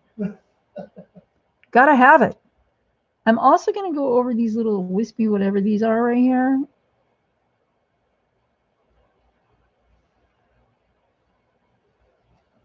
Yeah, I might have to go over those again when I do the background, but I don't care. You know what? I forgot a whole thing of leaves right here. Oh well, we're just going to move on.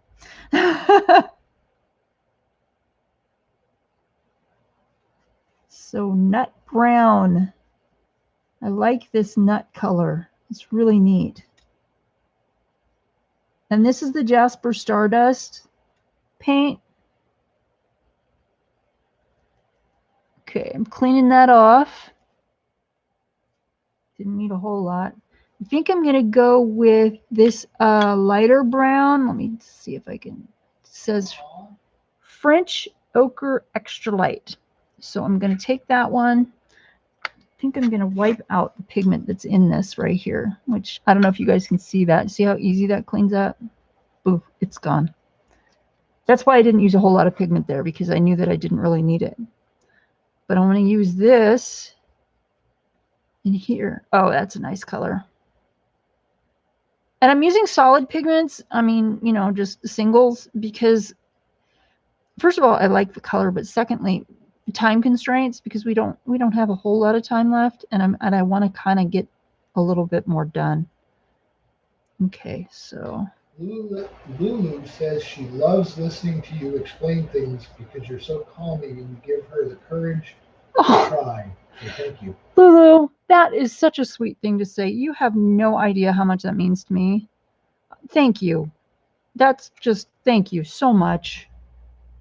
Wow. Oh no, it fell over. Here we go. And Robin agrees. Oh, you guys are so sweet. Oh my gosh. So I'm taking the lighter brown and I'm going to do the top of the nut. Oh, look at that. Isn't that cool? Look at those color variations. Let's see if I can get it to focus on my picture. There we go. So we're doing this with the lighter color.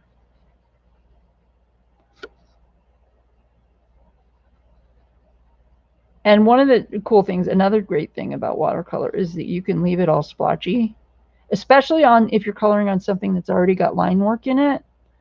You can leave it all splotchy and it looks more natural, looks more organic. Well, I think it does. You may not think it does. You may not want to do that. And there's no wrong way to do it, which is cool. It's just different. Rolla says when she comes home from school and has no paint on her or pen marks on her hands, her mom asks what she did at school. I know, huh? What'd you do, man? There's no evidence. Right? I'm gonna just joshing. Yeah. Getting a little bit more pigment of the French Ochre Extra Light. That is really a good skin color, I gotta say. You know, I've noticed that you're like touching all over this picture and stuff, and nothing seems to be smearing or blotching out because you're touching it. So evidently these things are drying pretty quick on the paper as well. Yeah, because I'm not using a lot of water. It's almost a dry brush. So yeah, I'm actually not using a lot of water. I don't know if you guys can see that. I'm going to go over the little seams in these shells just a teeny bit. There we go. Add a little bit of skin tone there. And let's just get this all completely covered. And another good thing about watercolor is that you can layer it, and every time that you make another consecutive layer, the color will deepen. And sometimes that is what you want. Like what I'm doing here. This was not completely dry. It would have looked better if it was completely dry, but because I'm layering it, and I'm not stroking it all either, I'm kind of dabbing it on. The color is getting more deep and rich and more saturated, and kind of looks kind of cool. Little nut. Have a nut. Peanuts. If anybody knows what movie that's from, I'll send you a free pencil.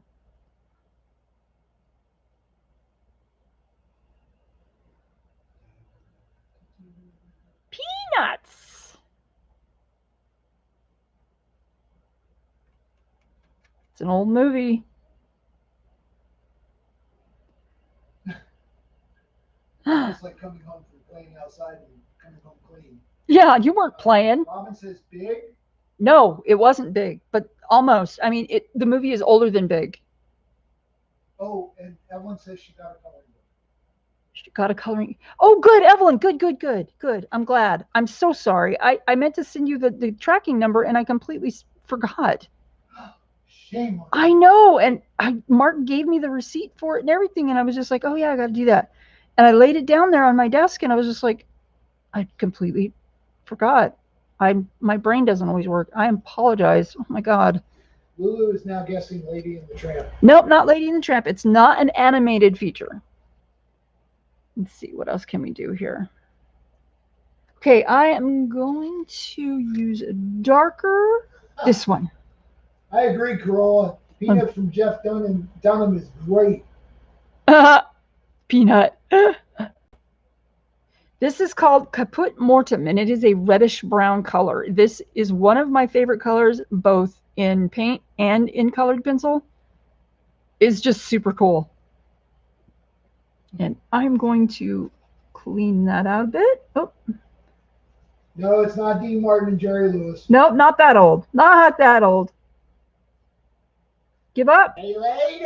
Hey, lady. I love it. Oh my gosh.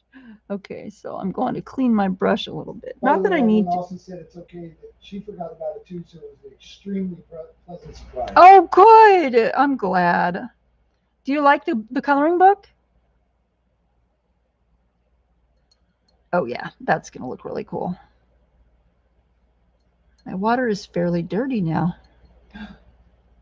That's okay. It's supposed to get dirty. So I'm taking a good bit of pigment. I don't know if you guys can see that. So you can see the pigment that I'm putting in this little palette.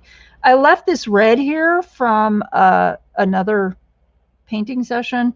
I left it there because red it tends to be more expensive, and it's not going to hurt it to stay there. I can reactivate it anytime I want. So this is for shadow, and I have several things that I'd like to shadow. For example, the line underneath where this acorn top is, I need to put a shadow there. And this one, and I think I have too much pigment. Evelyn says yes. Now she has more fun stuff to color. Cool. And Robin wants to know what book. Oh, oh gosh, what was it called? I can't remember the name of the book. Oh, I'm horrible. Oh my gosh. See, guys, my brain, I swear. And this is specifically for Corolla. That's good. That's good. That's good. That's good. What is that from? It's Peanut. That's Peanut. Oh, okay. Got it. She typed it in, so I figured I'd give her the voiceover. The voice. Okay. Okay, I'm going to use a little bit more. Did you lose a shoe? No, man, I found one. I found one. Okay. Going underneath the mushroom caps with this dark Caput Mortem to shade in there. It's going to work quite well. So. There you go, Evelyn. Magic Dreams by Nadia Vasilkoya. Okay. Thank you. Thank you, Evelyn. Yep, it's an awesome book.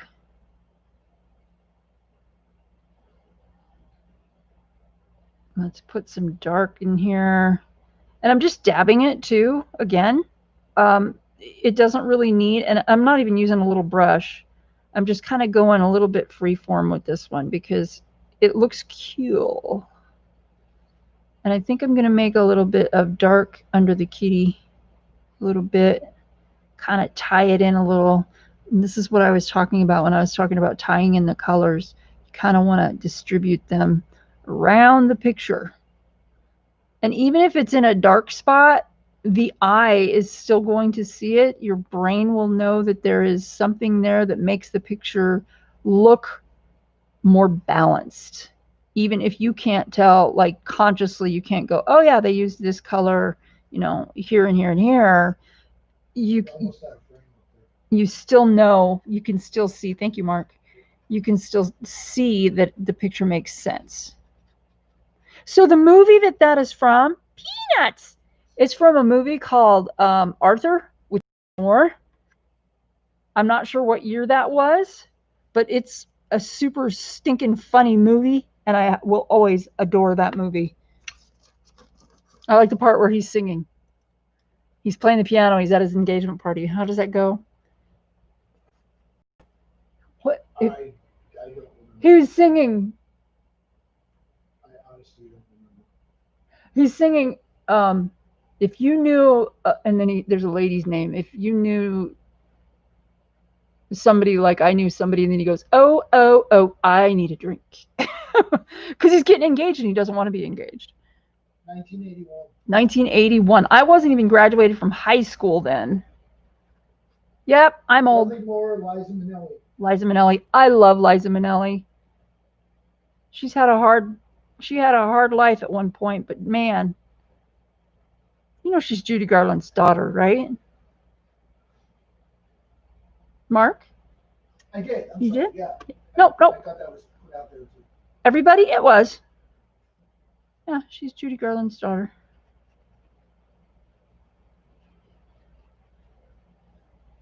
If you look at pictures of them side by side, you can totally tell. So I'm just moving some pigment around. There's some dark spots here that I want to pull the pigment down inside of this spot that's too light.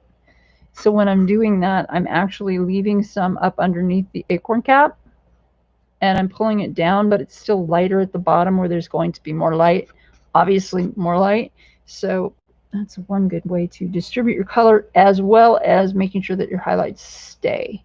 Also, what you can do with watercolor is you can pick up pigment.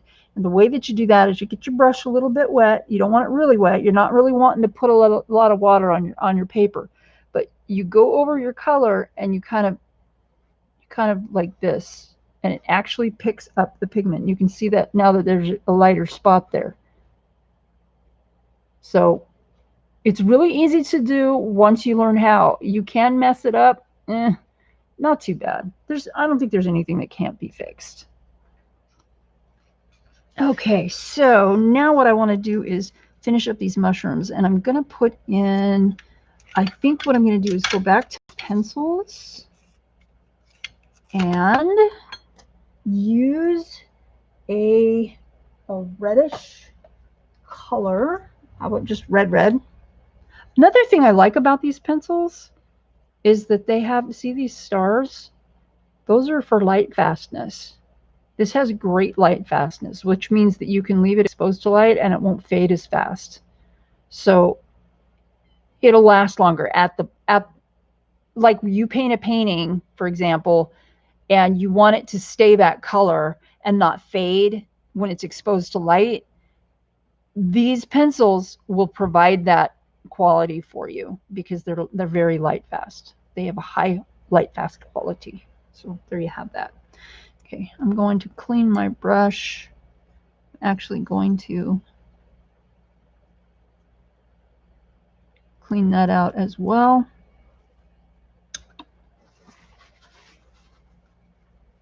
Love this palette. Super cool. Okay, there we go. Okay, so this is Scarlet.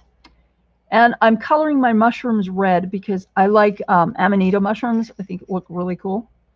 So I'm going to color those, and I'm going to color the berries a little darker red. So we're going to go here. And I think what I'm going to do is do a little kind of a white splattery thing, because amanita mushrooms have little white dots on them. I'm also going to put a little bit of red under here. Even though the bottoms are white, I'm going to put a little bit of red in there too. I mean, the underside of the caps are white.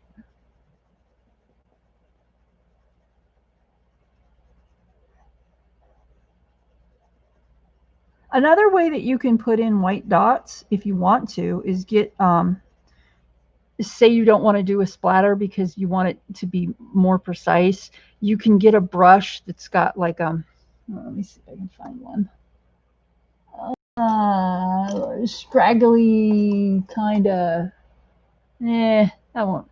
Well, if your brush is kind of like, you know, messed up and it's got like harder bristles and they're all splayed out, you can use something like that and just like do this with it lightly. And you can get a white splatter effect with that too. So you don't have to do it all the same, you know, it doesn't have to be everything done exactly the same as everyone else does it. You can, there are many techniques that you can use to get the same effect. Say happy birthday, Robin. Happy birthday, Robin!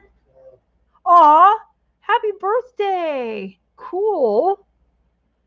Okay, those are red, and I think, oh, I was going to use a darker red, and I have a darker red right here. This one is Crimson Aubergine, which is another one of my favorite colors. It's just an amazing red color. So I'm going to use this on the berries, and I'm going to go back over this when I'm done all coloring with the watercolor stuff and kind of use a white gel pen to put in some highlights, because I don't want to do that with watercolor. And the reason why is because it's just going to add fluid to the paper. I just want to. I'm also putting a lot of pigment in these berries because I want these berries to be really dark. Is there any other place? I think I'll put a little bit of red right here underneath that cap. Give it a little bit more shadow. That works really well. So here's what that looks like. I just put a little bit of a line of red under there. And I may or may not go over that with water. I don't know. It just depends on what strikes me. So the aubergine I used here and here and in the cap underneath the caps. So it gave it a really deep dark shadow right there. And then I'm not going to use that one anymore. But I do need something for the rest of the stems, and I think I'm going to use kind of a yellowish color. That's olive brown. I don't want to use that. Raw sienna. Raw sienna would be a good color. So I'm just going to put some of that right here. Yeah, that's good. And when you use, another thing about color, when you use a dark color, typically a dark color makes things look further away, and a lighter color is going to make things look closer to the viewer, to you. So that is a good thing to remember. It works that way because of how your eye perceives light. It's just really an interesting thing. Oh, I think, you know what? I think I'm going to use some of this up here on these shells too. I'm not going to color them in solidly with this color. I'm just going to kind of distribute it so there's that tie-in with that color. Actually, over here too might be good. Because it's lighter, it's going to make that little tip look like it's coming out a little bit. And yeah, I'm going to probably go over that with the white gel pen.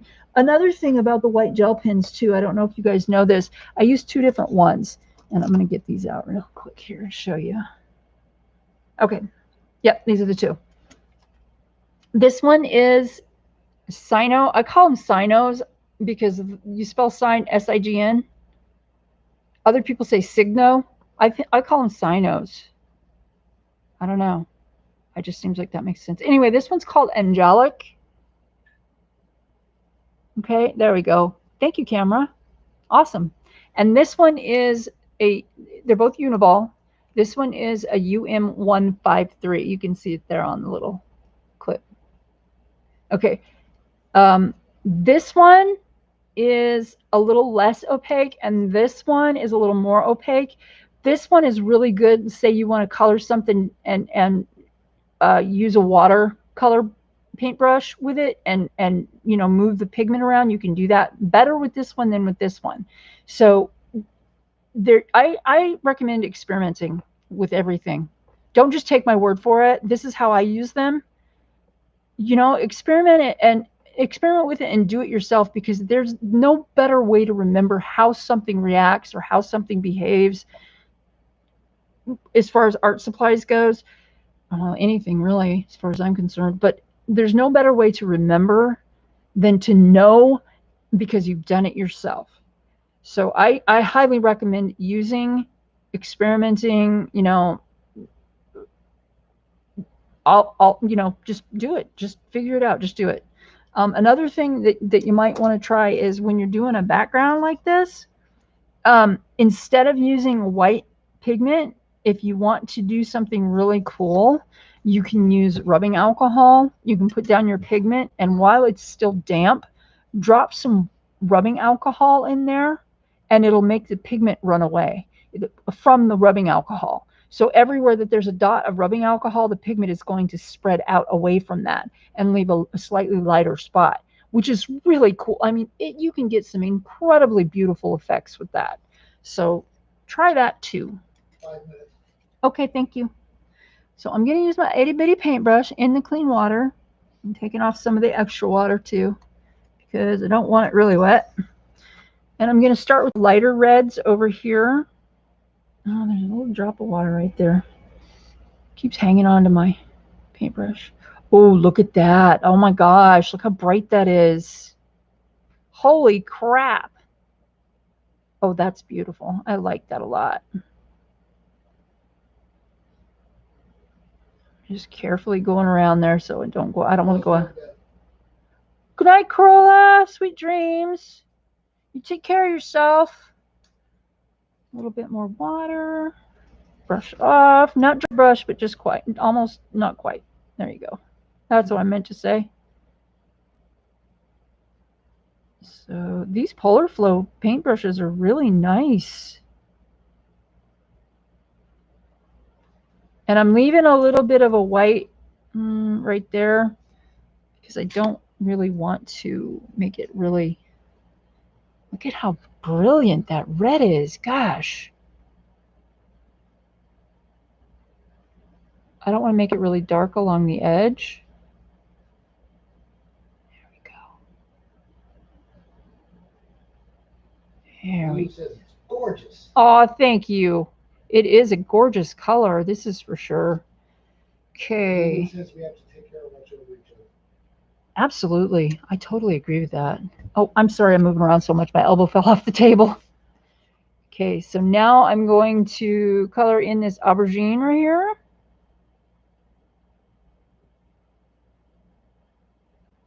And I'm kind of pushing the pigment out to the edge of the berry. I'm going to color in this little spot right here too. This looks like a tiny little pomegranate. And I'm going to put a little bit of it right down the stem.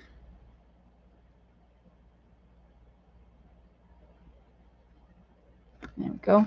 You know, I think I am going to actually take some of this and kind of blend it down a little bit. That kind of looks good. Thanks, Mark.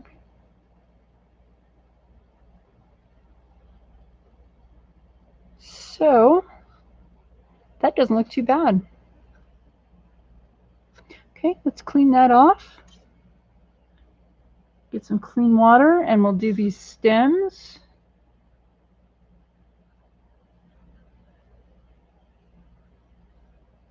Oh, that looks neat. I like that a lot. Just dip the very, very tip of the brush into the water so I can have just a little bit more water in there. Oops, there's that drop. Sliding down the paintbrush again. It's sabotage, I tell you. The fairies are at it again. Told you should have given them pizza. I should have given them pizza. Very cool. That looks really nice. Very nice. Okay. Now we've got to do these little seashells. I didn't, if you remember, I didn't put a lot of pigment down because, well, the reasoning that I had was I kind of wanted them to be mostly very pale, but kind of splotchy as well.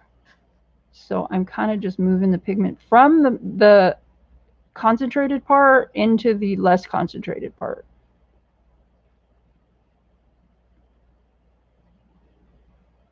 Which doesn't look too bad. And there we are. There's that. Clean out my brush. Okay. So that's kind of all we have time for. And I'm sorry that we didn't get further, but I had fun doing this, and I really like these pencils. They're really cool. I really like the Jasper Stardust paints as well. I like these KJ Designs by Caran paints better because they're more moist. I like these better. These colors are amazing, I gotta say, and the paints are good. But these in here with the mica, she also makes them without mica. So yeah, but these are from England, so they take a long time to ship, but they're not very expensive as handmade paints go. They're not that expensive. They're really nice. I haven't even used this one over here. And these have, I believe these are the ones with the magnets on the bottom. Oh, let me see. Yeah, they have magnets on the bottom. So when you put them back in your little case, they don't slide at all. They don't move. They're amazing. And they all come in these little cases. So they're totally cool. It's super cool. Yeah, I wish these had magnets because, I mean, there's a lot of them in there. You can always put your own magnets on. It's not a problem. I've got, like, you get those little magnets in advertisements sometimes that you're supposed to stick on your refrigerator. I just cut them up and use them for other stuff. So there you have it. We don't have the kitty or the background colored, but it's close, and I got to do these leaves. It's close. So, okay, I'm going to have to go. I know there's Shalene, the colorful book nook, something like that, is coming on very, very soon if she hasn't already. She's got a live stream that she does. You guys should check her out. Check her out. She's pretty fun. If you guys have before we go, I want to do one quick thing. If any of you have a YouTube channel, put up 3 hearts after your name so people can write down your name and go check you out and subscribe. I totally believe in supporting other people in the community. I don't care what you do. You should always support. You don't have to subscribe and watch. I mean, you know, subscribe though, because it helps the channel. The more subscriptions you have, the more YouTube lets you do. The less, you know, if you don't have a whole lot of subscriptions or subscribers, then you can't do as much with your YouTube. So I suggest, just even if you're not real thrilled about what they do, or you don't particularly like the subject matter or something, if you know that they're they don't have a lot of subscribers, and you want to help somebody out, just subscribe and don't watch if you don't want to watch. Shannon, hi. Hello, Shannon Crafts and Colors. Yes, everyone with a YouTube channel, please put 3 hearts up after your name so people can see you, that you have a YouTube channel, and they can go check you out. If you have an Instagram and you want people to follow you there, because Instagram will let you do extra stuff if you have more than 1,000 followers as well, put up your Instagram name and we can all, like, subscribe and all of that stuff. I just realized yesterday that I had subscribed to, followed some people on Instagram, but I didn't sign up for their post notifications. So I was going through a whole bunch of people yesterday, and signing up, clicking the post notifications. Yeah, I want them all. Okay, just send them all to me, because if I don't want to look at it, I won't look at it. If I don't have time, I won't do it. If I'm tired and I can't really enjoy it, I'll wait till later. So there you go. But thank you guys, everyone, for being here. I really, really appreciate it. It has been fun. I hope you guys learned something. I hope that this helped you with something in some way. If, like I said, if you have any questions, shoot me an email, comment on this video later. Probably an email is better, or message me on Instagram or something like that. I'll try to answer your question. If I can't, maybe I can find the answer for you or find someone who can answer it for you. So I'll do what I can. I hope you guys have a really cool rest of your weekend and a wonderful week. I will see you next Sunday, if everything goes well and my health doesn't take a downturn and, you know, make me go to bed early or whatever. But yeah, thank you guys for being here. I appreciate it. I appreciate every single one of you. And Mark, thank you for admin. And Arnie, thank you for being a mod. Thank you for being a mod. Arnie, thank you everyone for being kind to each other. Okie dokie. So I will see you soon. Peace, love. And remember, it's not about the destination, it's about the journey. Make it a happy, crafty, colorful one. And hug the people that you can hug. Okay? Bye. I see you soon.